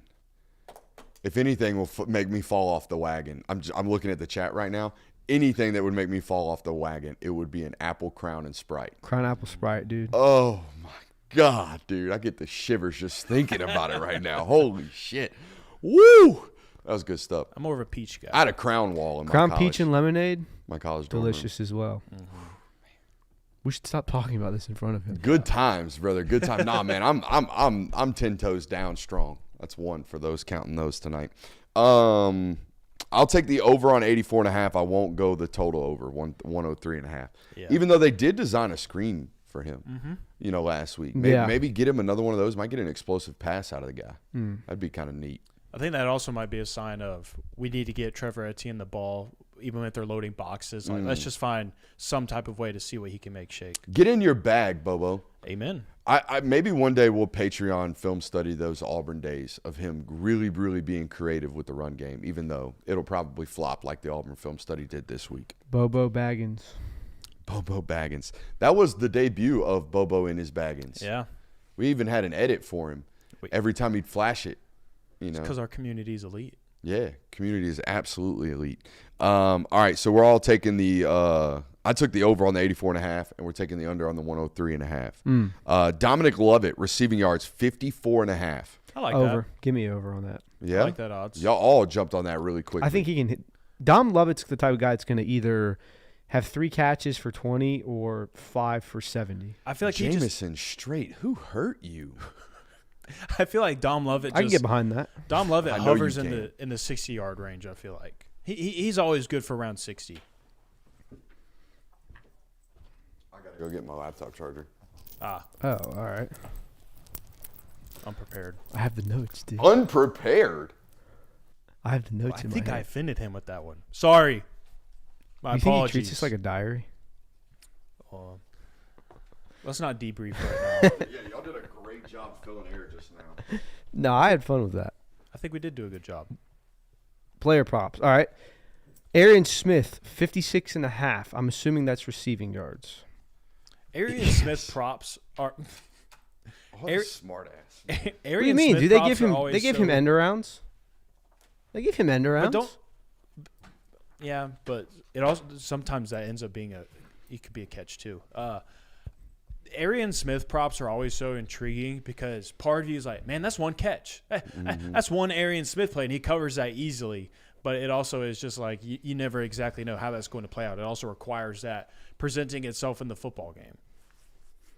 I'll go with the over on that. I would take all the overs on wide receivers this week. I'm that confident that they're going to come out and really air the piss out of this ball. That includes the Colby Young 31.5. You talking about one catch? Yeah. That seems like that's always in the game plan.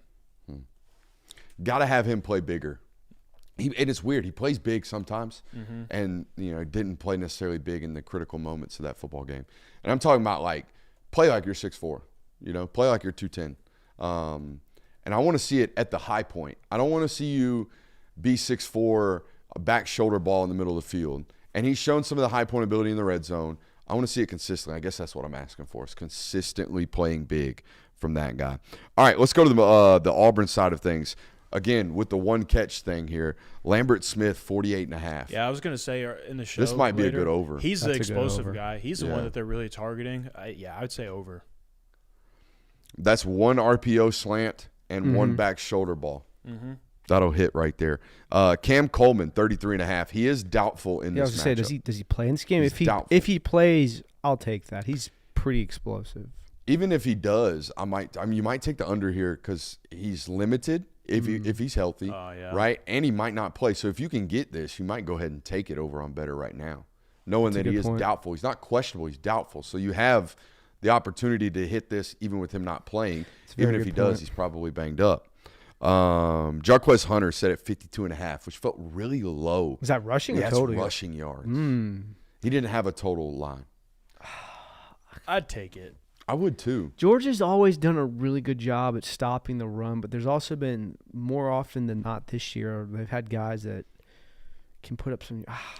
Last year, all of Hugh's creative run game, I felt like, was designed for Peyton Thorne and Robbie Ashford in this matchup particularly. I wonder if he finds a way to shorten the game by finding unique ways to get Jarquez Hunter, effectively running the football. Yeah.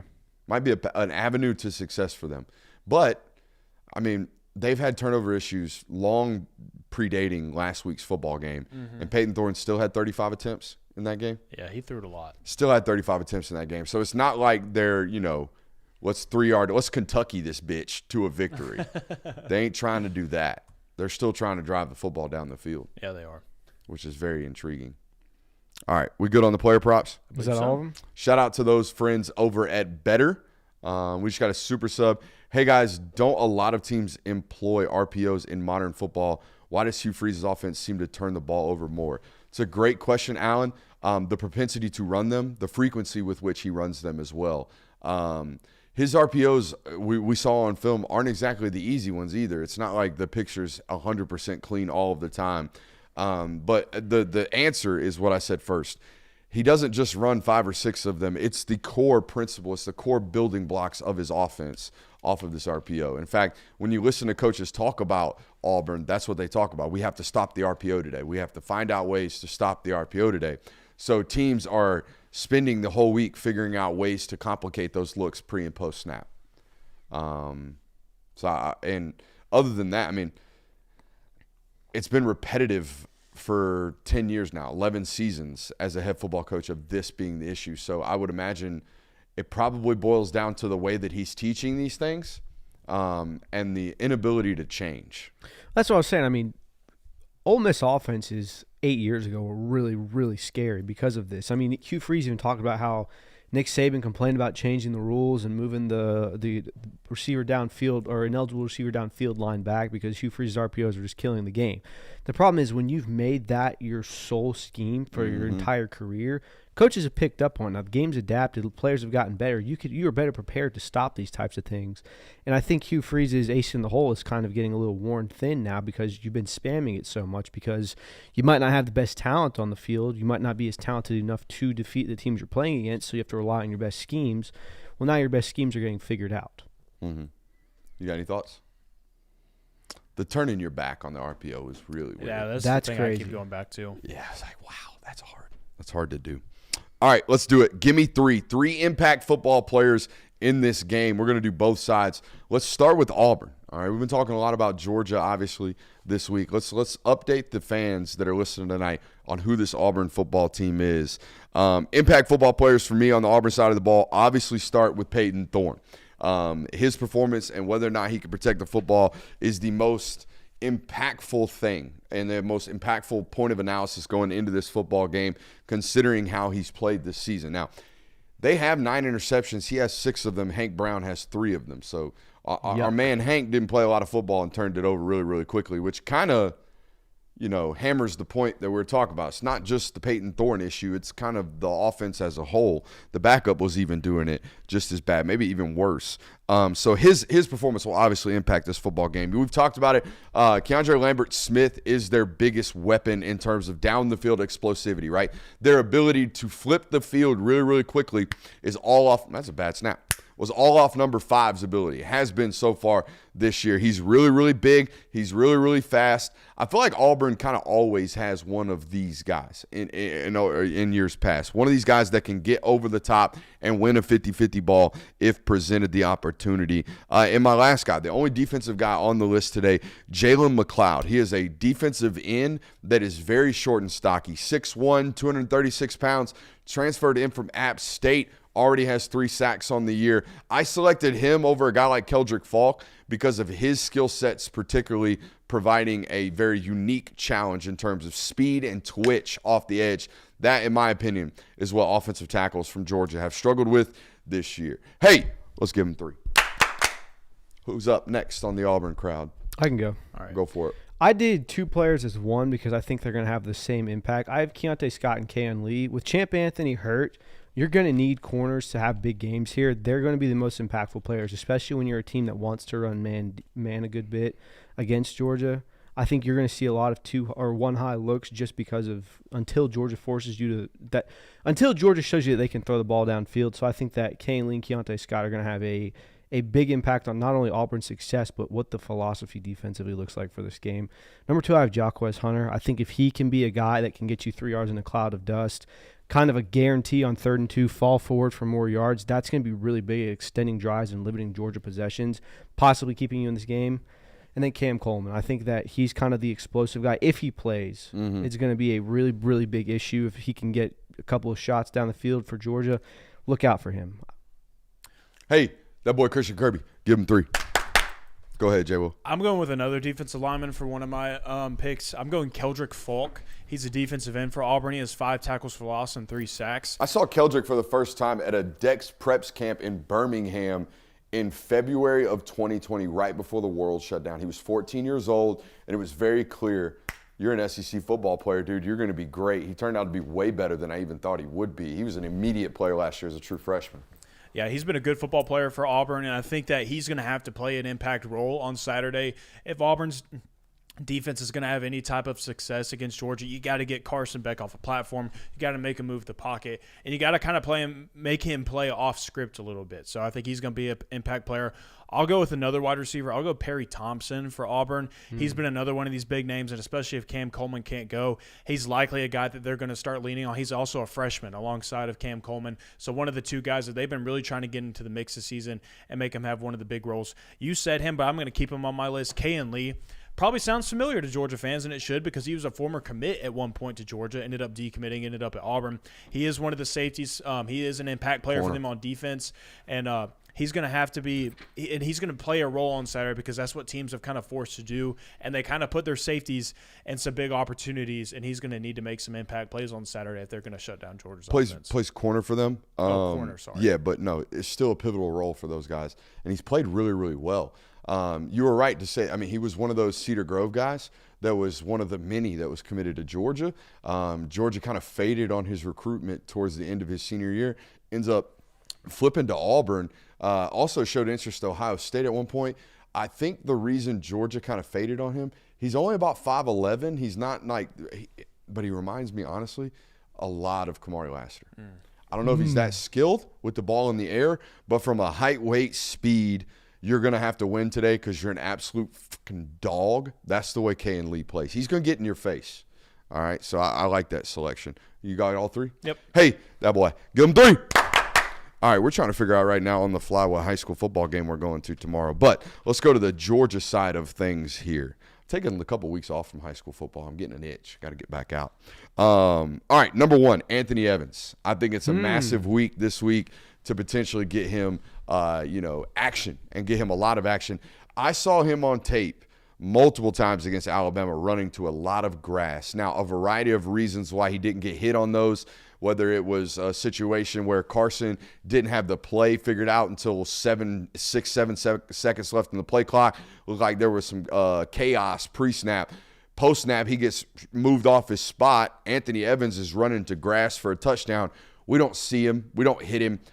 I want to see some of those things happen for this guy because I do think he is Georgia's most underutilized, and not by a mishap of the coaching staff, just a mishap of opportunities and not enough food for everybody to eat in that room right now. I think he's the most underutilized explosive weapon that Georgia has available. Number 2, Raylan Wilson. A big week for this guy, obviously with Smile. We're going to talk a little bit more about this here in just a second with our linebacker breakdown. But Raylan Wilson's role has increased drastically this week and moving forward. And last but not least, a get-right game for Malachi Starks. With the amount of RPOs that are involved in this offense from Auburn, with the amount of action in the passing game that is around and near the box and the extended box, that is area for 24 to make a massive impact on Saturday's football game. Hey, give him 3. Lots of give him 3 today. Yeah. Lots of clapping. Hands going to be sore today. I went something similar with you. I did Dan Jackson / KJ Bolden. Because of that, I think that safeties are going to be very impactful in this RPO game. You're probably going to see one of them getting safeties or getting interceptions. I don't think that they're going to design attacks for Malachi Starks. That's the only reason why I said he's probably not going to be an impact player. They're going to avoid him? I think they're going to do their best to avoid him. Now, I know teams haven't been avoiding him as much as we thought they were going to. No. Kentucky attacked him. Alabama attacked him. That is true. Clemson didn't attack shit, but it's happened. People are hunting him. So not hunting him. They've felt like they can win against him, though. They do. But I'm still going to think that they think they can win with Dan Jackson and KJ Bolden more than they can win against Malachi Starks. That's why I went with them being impact players. Arian Smith is another guy that has really flowered this season and it's made some massive impacts. He's kind of been your deep threat guy so far. If Auburn comes out and runs man, you're almost guaranteed to have a man beater with Arian Smith designed to get behind that coverage. So look for him to have a big game. And then lastly, for a similar reason, Colby Young. I know everyone, gave him some flack for the last interception last week. I think that he is your 50-50 guy. I think there are going to be at least 3 or 4 passes thrown his way that could be massive downfield shots, could potentially be red zone touchdowns. So Colby Young is another guy that I think is going to be an impact player in this game. Hey, Double Kirby. Give him 3. My first one, and this has been a player that I've been very pleased to watch. He's been a lot of fun to watch this season. Kristen Miller. I think that he's going to have a massive impact on Saturday, up the middle in the interior of that defensive line. If there is going to be any success of stopping Jarquez Hunter and some of the running attack from Auburn, Kristen Miller has typically been a face on this defense that has caused a lot of disruption in the pocket and in the backfield. I think he's going to do a lot of the same. He's playing with a lot of confidence, and I think that's going to carry over into this weekend. Number 2, I'm going with Jonell Aguero as an impact player in this secondary. Star position, a lot of crossing routes over the middle of the field. I could see him maybe getting one this weekend. I want to see him catch a body. This is a guy that's been talked about as against Kentucky. But this is also a guy that's been talked about as like, wait till you see the pop in the pads on this dude. And he's shown a couple of clips of it. I want to see what you're talking about. One of these crossing routes, one of these benders, just get absolutely destroyed by number 8. Yeah, I just think that with how much they run over the middle of the field, I think there's an opportunity for 8 to make some big plays on Saturday. And I guess kind of have a coming out party. I think that would kind of be classified as that if he had some flash plays on Saturday. Then I'll go with a good solid name on the offense side of the football, Dom Lovett. I think that he's an impact player every single weekend because he kind of feels like that guy in the wide receiver group. He feels like your top option. He's the only wide receiver. I hate to cut you off. It's the only wide receiver that is in every game plan. Yeah. No matter what, we got to establish Dom. Yeah, 6 is getting the ball. And so he's going to be an impact player. And so I'm just going to keep on going with that. I think 6, though, might have his best game of the entire season this weekend. Come on now. I could see it. Need it. I was so encouraged by what he put on tape during the spring game. So encouraged. And I know it's a spring game, and I know we've been lied to during that performance a lot. They're doing this, but I really thought it wasn't just about how many yards he had. It was the way he was making people miss after the catch in that spring game. I'm hopeful to see something like that. And he's shown spurts of it, like when he took the screen against Alabama, outscored on it, and he did the same thing against Kentucky. He's shown some of that. Want to see some more of it. Want to see like a full game of just, hey, Dom Lovett, go stop him. Be dominant, Dom. Pun intended. Be dominant. There it is. Yeah. You got it. Hey, that boy Jay will give him 3. I was about to do my bad. That's on me. Sound a little discombobulated right there. I was. Got the reverb. Yep. This or that? Sure. A little bit of this, a little bit of that. Carson Beck throws for 350 yards, or Trevor Etienne rushes for 150 yards. Oh, Carson Beck throws for 350. Really? Yeah. All right, so let's change this. Carson Beck throws for 400 yards, or Trevor Etienne rushes for 150. Let's say Trevor Etienne. Back-to-back 400-yard performances, though, from Beck. Whoa. I would go, damn. Stick with your narrative. This game ain't going to be close enough for 400 yards in the air, is it? I don't know. I would hope not. I don't think so, but is it also going to be close enough that Trevor Etienne's toting the rock enough to have 150 rushing yards? I mean, let's assume Trevor Etienne gets 250 yards. That's off what? At best, 19 carries. Yeah. I don't think they're going to give him 19 carries in this game. You don't think he goes 15 for 150, 10 yards per carry? That'd be damn impressive. Pulls a Genty? That'd be damn impressive if he does, but. Pulls it out of his Ashton? Oh, I see what you did there. Georgia doesn't score a touchdown in the first quarter, or Auburn scores more than 2 in the first half. One more time. Georgia doesn't score a touchdown in the first quarter, or Auburn scores more than 2 in the first half. Georgia doesn't score a touchdown in the first quarter. I'm going to go with the other one. I think Hugh can design something. I think it's more likely – actually, history shows you it's more likely right now that Georgia's going to get off to a slow start than Auburn That's why I was saying it's more likely that Auburn – I mean, like, think about it. It's the first quarter. You get, 2 possessions in the first quarter? Mm-hmm. Sometimes you only get 1. Like, if you come out, you have a nice long drive, red zone turnover, and Auburn sits on the ball for 10 minutes, like, there's your avenue. I could see that way more likely than Auburn getting 2 touchdowns early in this game. Yeah, I'd agree with that. God, I hope both don't happen. That would suck. All right. KJ Bolden gets a pick, or Nate Frazier has a rushing touchdown? Frazier has a rushing touchdown. Think so? Actually, yeah, let's go KJ Bolden in interception. Because I know for a fact he's going to be on the field. a good portion of this football game.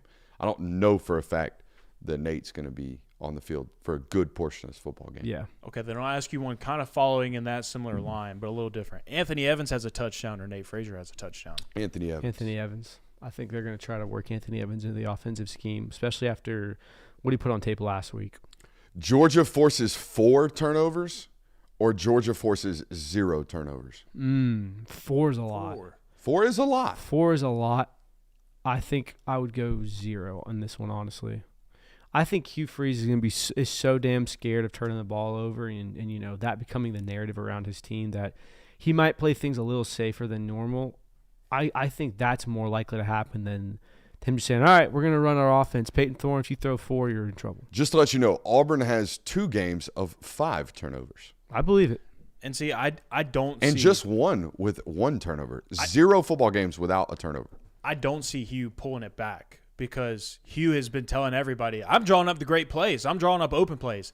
I think he would just keep You think he pouring wants that to put on. more of those on tape? Yeah, he wants to do more of that. He's just going to say, hey, what I'm putting out there is working. You guys just aren't executing. You guys I think he's suck. ignorant enough to where he would just keep doing it. I'll say that they force 4 turnovers because at this point it feels like it's almost impossible for Auburn not to have 1 turnover. So I had a coach, Coach Bull. He used to, when you would do something that he coached you up and you do it perfect, he would call it a clinic tape. So I'm putting that on the clinic tape reel. Do you think Hugh Freeze has a clinic tape for plays which he called right but his players didn't execute? Yeah, And this I would bet so. he's going to put a bunch of clinic tape on I bet. of look at my great plays. We lost by 60. All right.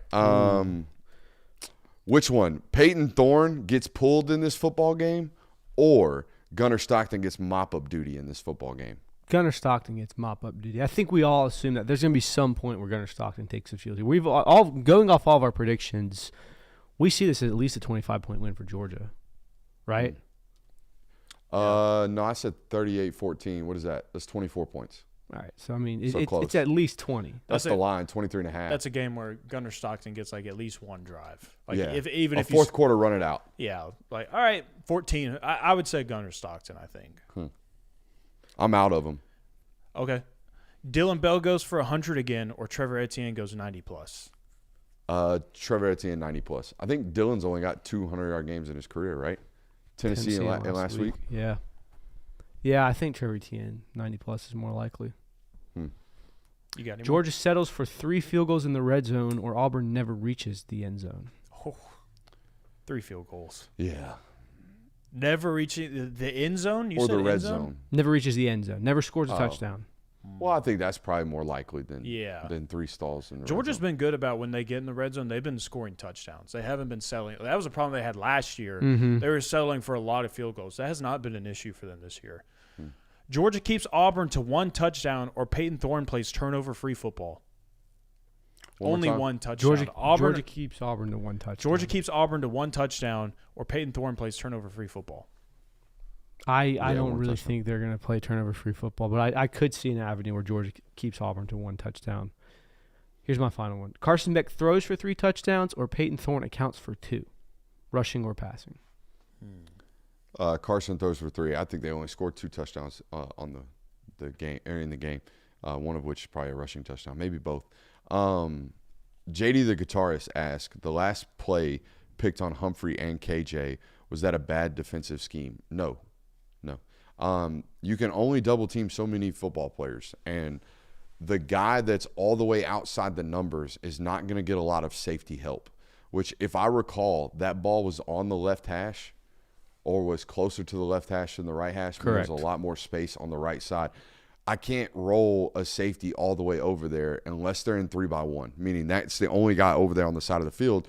But if I recall correctly, they were in duos. I think they had 2 guys on either side of the offensive formation, which meant KJ was held by the slot receiver at some points. At least got to show some type of help there. So, no, there's not going to be safety help over the top of that corner outside the numbers. All right, and it was a back shoulder ball. So I just think it was one of those situations where they've got a one-on-one, and when they've got 4 guys in a route and you have 6 guys covering, somebody's going to be in a one-on-one.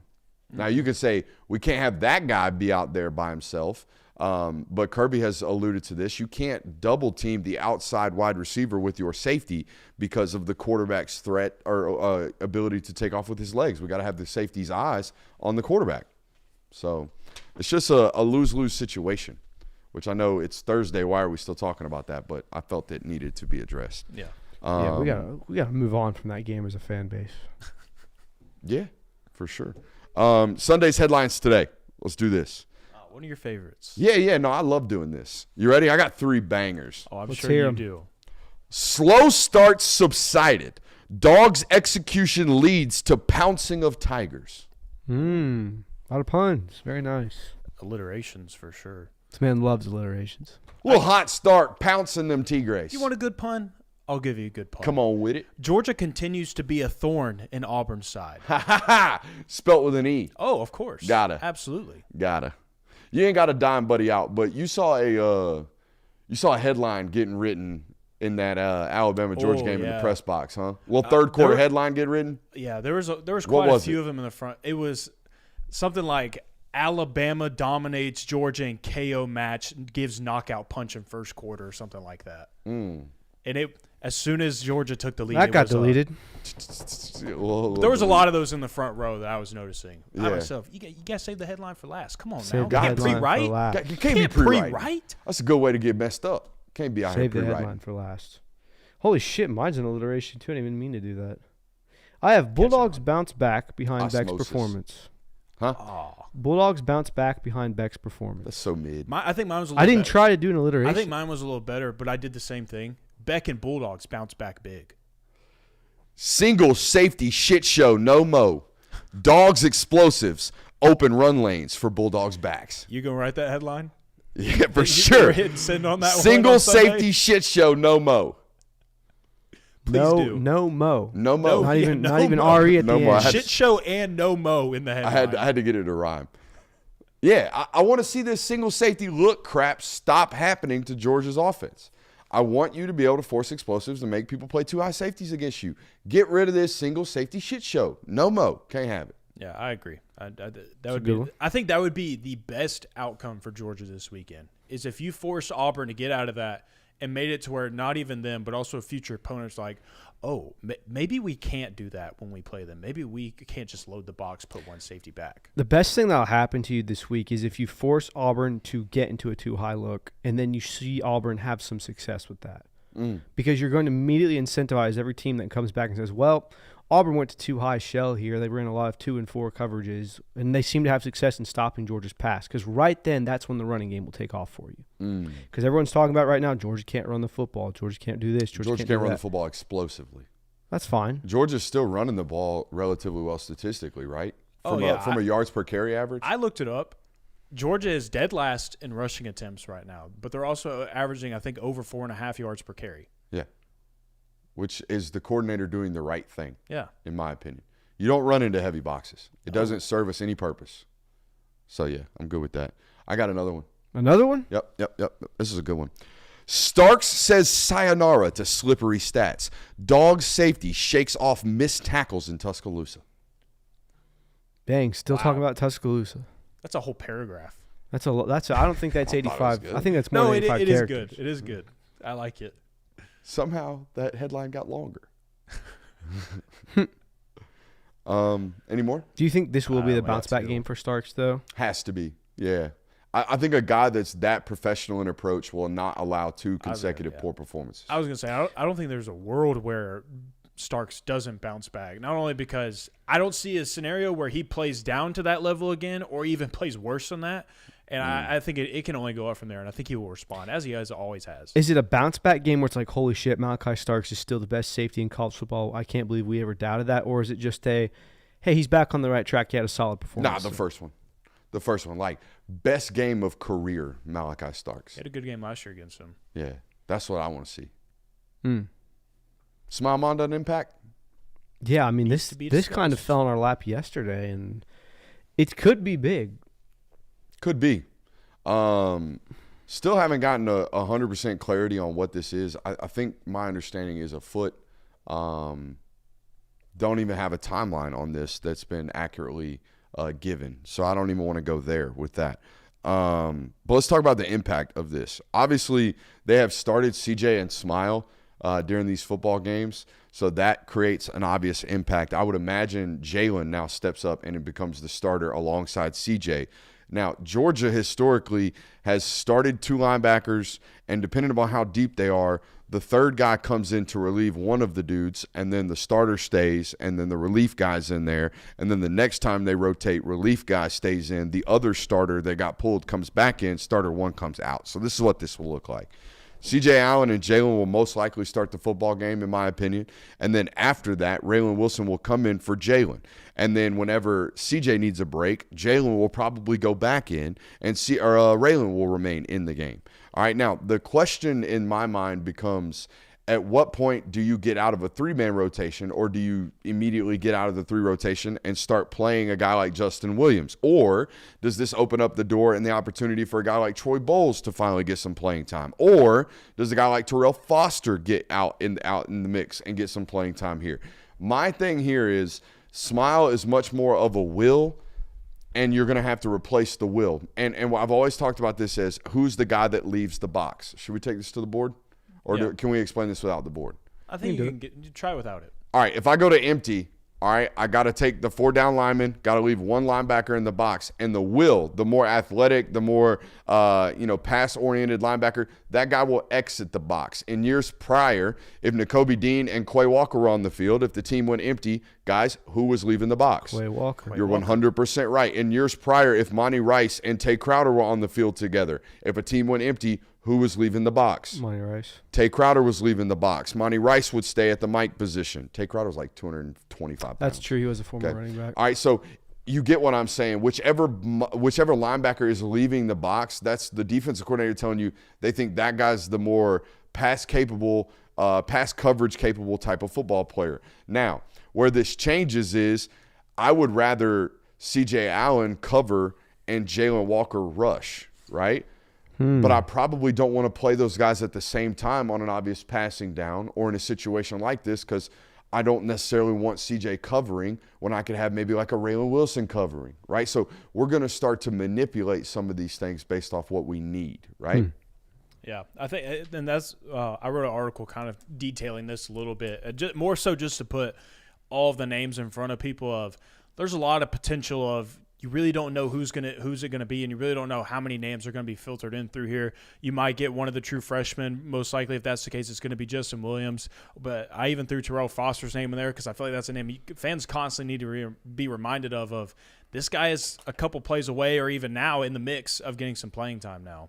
That dude, I don't know if he's got eligibility left, but that dude's gonna be starting on an SEC roster. I think he's a redshirt sophomore. Yeah, I don't ever recommend folks leave the roster, but Terrell Foster could start at a lot of places right now, and he'd be on scholarship doing so. I don't know if he is right now, but he came to Georgia as a walk-on. I don't know if he's paying tuition, but he was at one point, and he doesn't need to be. He needs to be somewhere else getting playing time because he's a good football player. Here's a pure hypothetical, and I doubt this happens on Saturday, but what if it does? Say Georgia comes out and they go, you know what? We need to get some more looks at a 3-3 stack. It's got to go. I think that was this point of analysis I left off. I don't think this is available now, this 3-3 stack, because maybe it is. Maybe you think Justin Williams can slide in here. Maybe you think Troy Bowles can slide in here.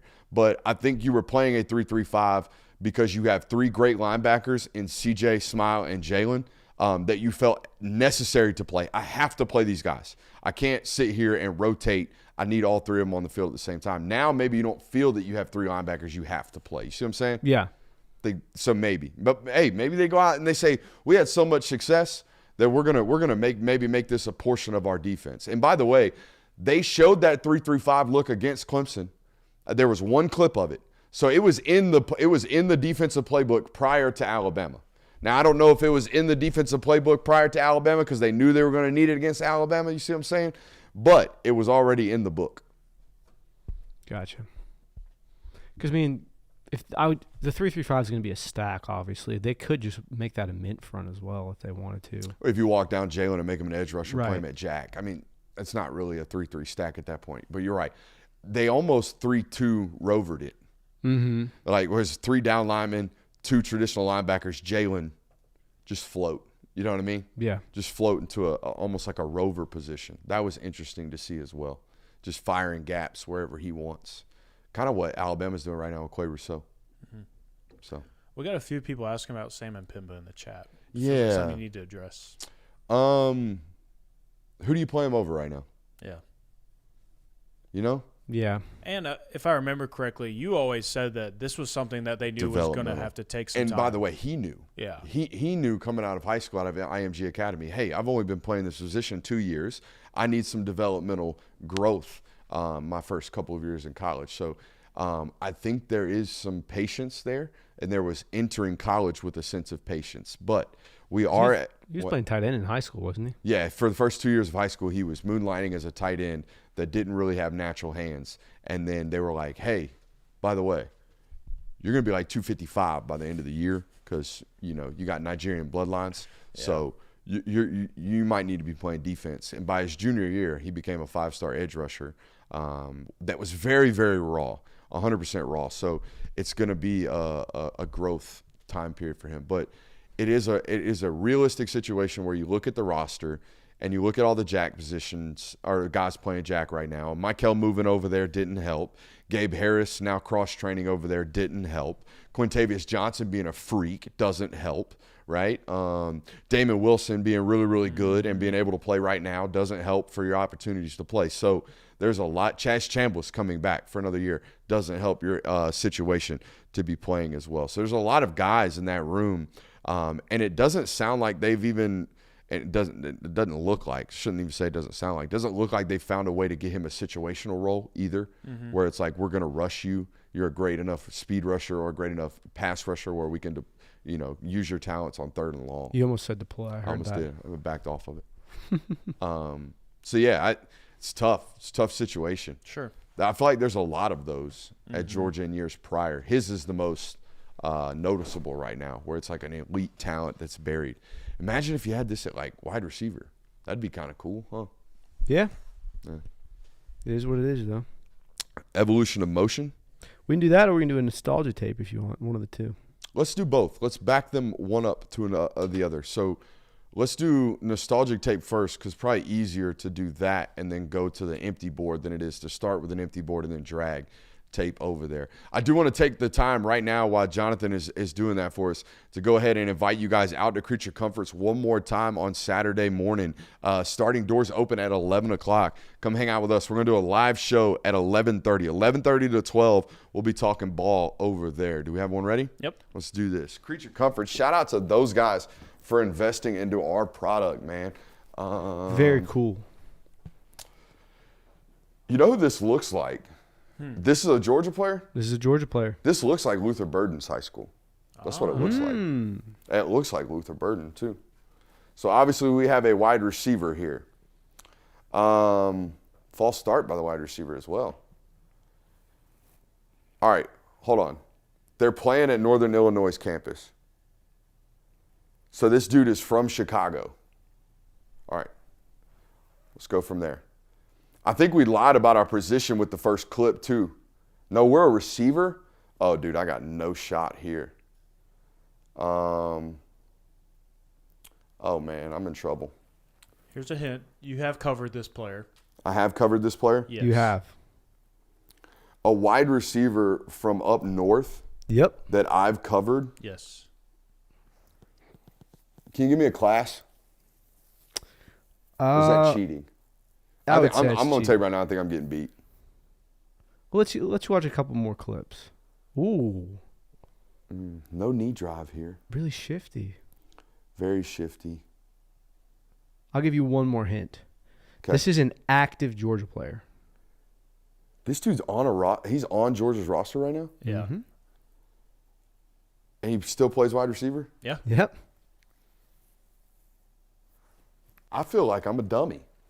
We got him, dude. I feel like I got football brain rot right now. We got him. Is he a transfer? It's not Yeah, Chicago. He's a transfer. Okay, this is why it got me. Yeah. Yep. I knew as soon as I saw it, this is it's going to Dom Lovett. Yeah, it is. it's Dom Lovett. Damn.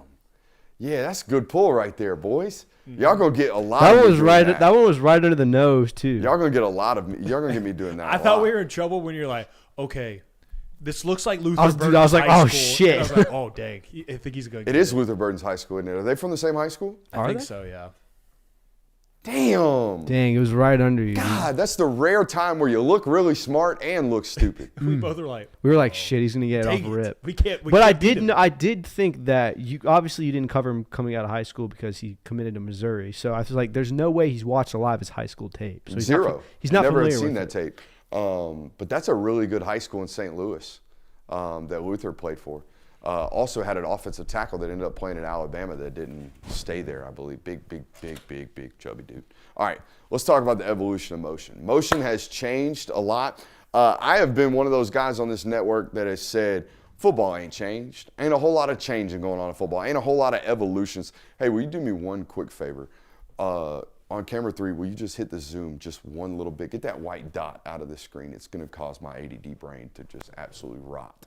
But anyways, motion has changed a little bit. Back in the day, all right, if we had a standard offense, right? If we had, let's put this in the middle of the screen. All right, center, guard, tackle, quarterback. Let's put the running back on the right. Let's put the H right here. All right, let's put the X with him. Let's put the Z over here and a slot receiver off the ball. Back in the day, motion would be used as an indicator. We're trying to send somebody across the formation to see if anybody travels with him. If they travel with him, meaning like there's a linebacker standing over here and he runs over with him, that indicates man coverage. All right, well, if there's a linebacker here and this guy motions over and the linebacker slides into the box and this linebacker over here kind of bumps out of the box and splits the difference, meaning the Y's right here and the linebacker's kind of right here, well, that probably indicates some type of zone coverage. So that's what we used to do. Used to, we'd kind of take one guy, we'd go from duos to trips, and we'd just see, hey, how's the defense responding? And if we really wanted to get tricky back in the day, we'd do a little zigzag motion, right? We'd zig him across the formation, zag him back to the other side of the formation. So as an offense, nothing really changed for us, but we made the defense kind of declare. That's how teams back in the day were using motion. Nowadays, people are using motion not only to declare coverage or force declare, see what the defense is doing,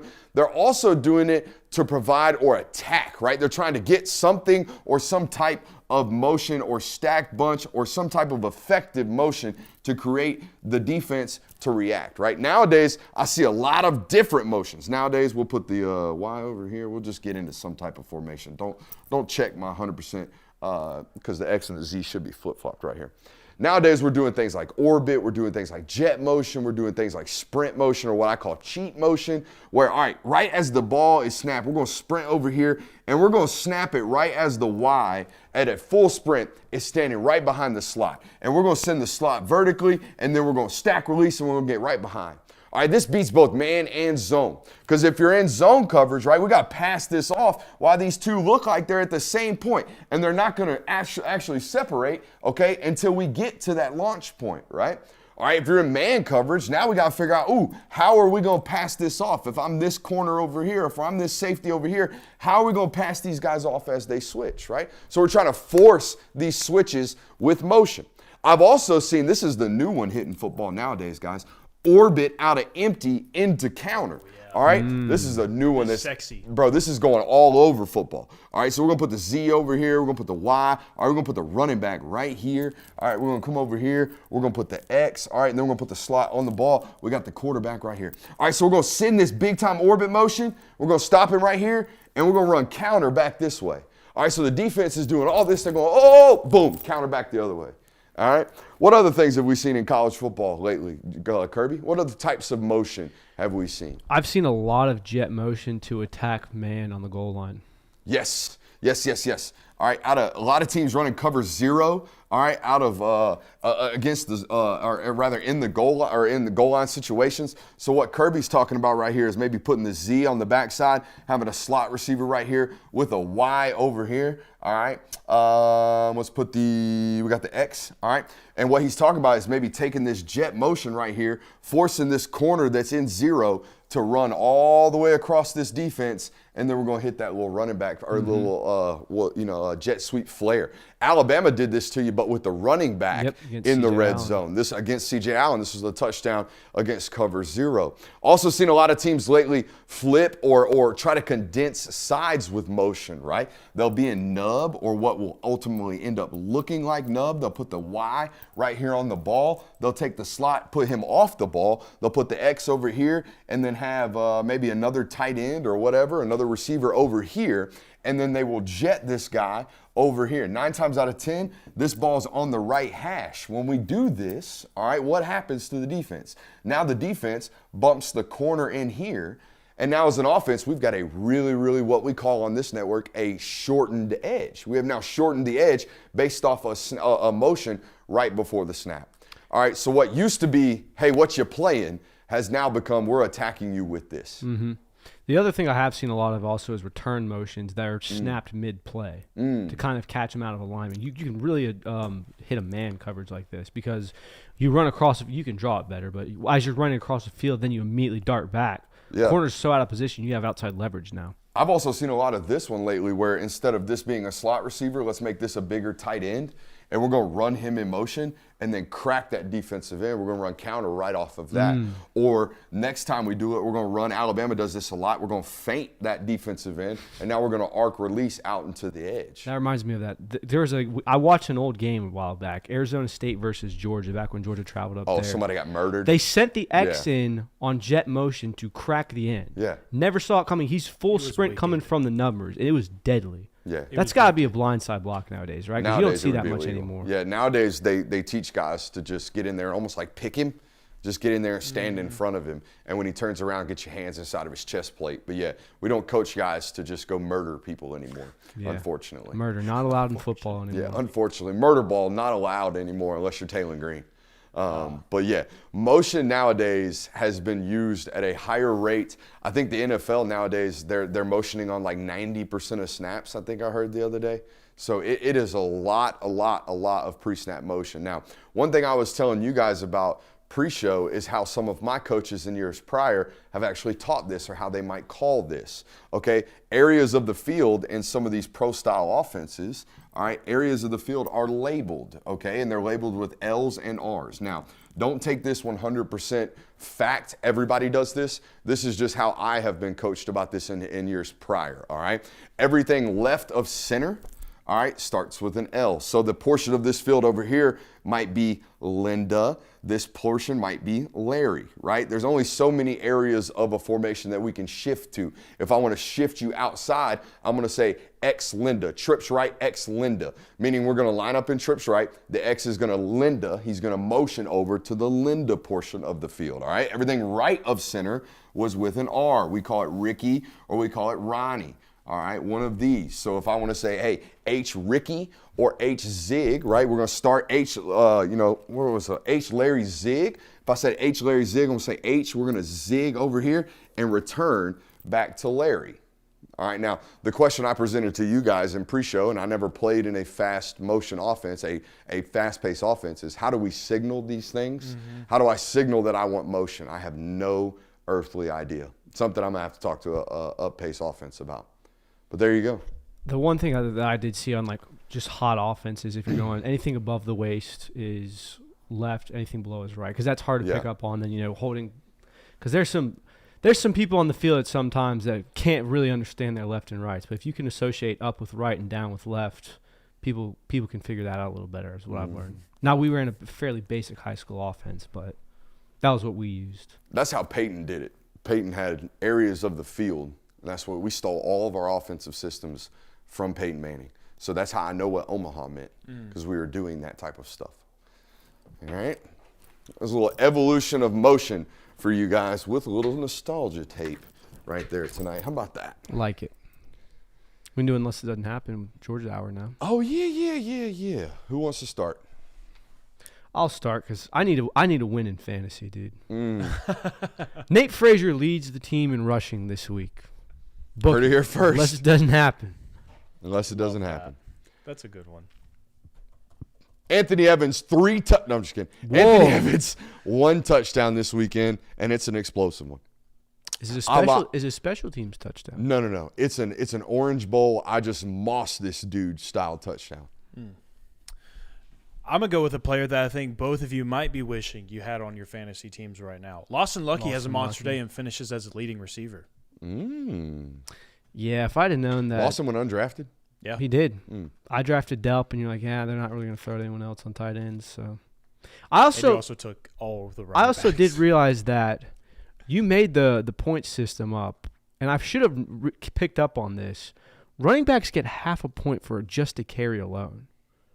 I should have honestly been prudent. I was thinking normal fantasy brain, so that's on me. But I put myself at a major. Rules were set before I the put draft. look. They I'm were recognizing given it. to I put myself at a disadvantage here.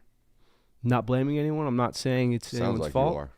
Sounds like this is the classic Hugh Freeze quote where he's like, I'm not going to talk about what I was given, but this roster is dog shit. No, I like my roster. I love my roster. I think I have a very good group of players. The problem is that the system doesn't necessarily favor the players that I have. So it is what it is. Trevor Etienne goes nuclear versus Auburn in the second half and finishes with 140 plus. You heard it here first. Unless it doesn't happen. I love that. We cross over 35,000 subscribers Now we're talking. by Monday. Now we're talking. You heard it here first. That's a and it better happen. I think it will. I'm holding you hostage as a fan base right now. You got to get us to 30,000 at least by Monday. Saturday, Brett Thorson doesn't touch the field Love it. unless it doesn't happen. A classic Carson Beck. A classic. Oh, justice for the Aussies. Brett Thorson doesn't punt a single time on Saturday and drops the C word on Instagram.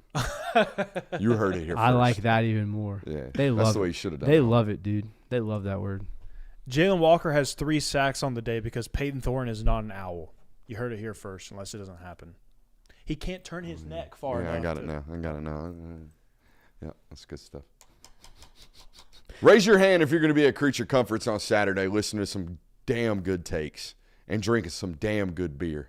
Oh, beer mimosa sounds good. Oh, yeah, you're not working Saturday, so you can get shit I housed. do have to drive home. We'll catch you an Uber. An Uber all the way back to Fire Branch. Uber Erwer. That's an expensive one. Hunter, I believe that London Humphreys is listed as probable now. Love that. Yeah, I think he got upgraded. We should probably put So something out on maybe that one. this week. I'm good. Y'all good? Yes, sir. Make sure you hit that thumbs up button on your way out. I love you guys, man, for real. I'm so proud of where this network is going, so proud of what we've already done, and so excited for the future that is to come. Appreciate you guys. We'll see you on Saturday live in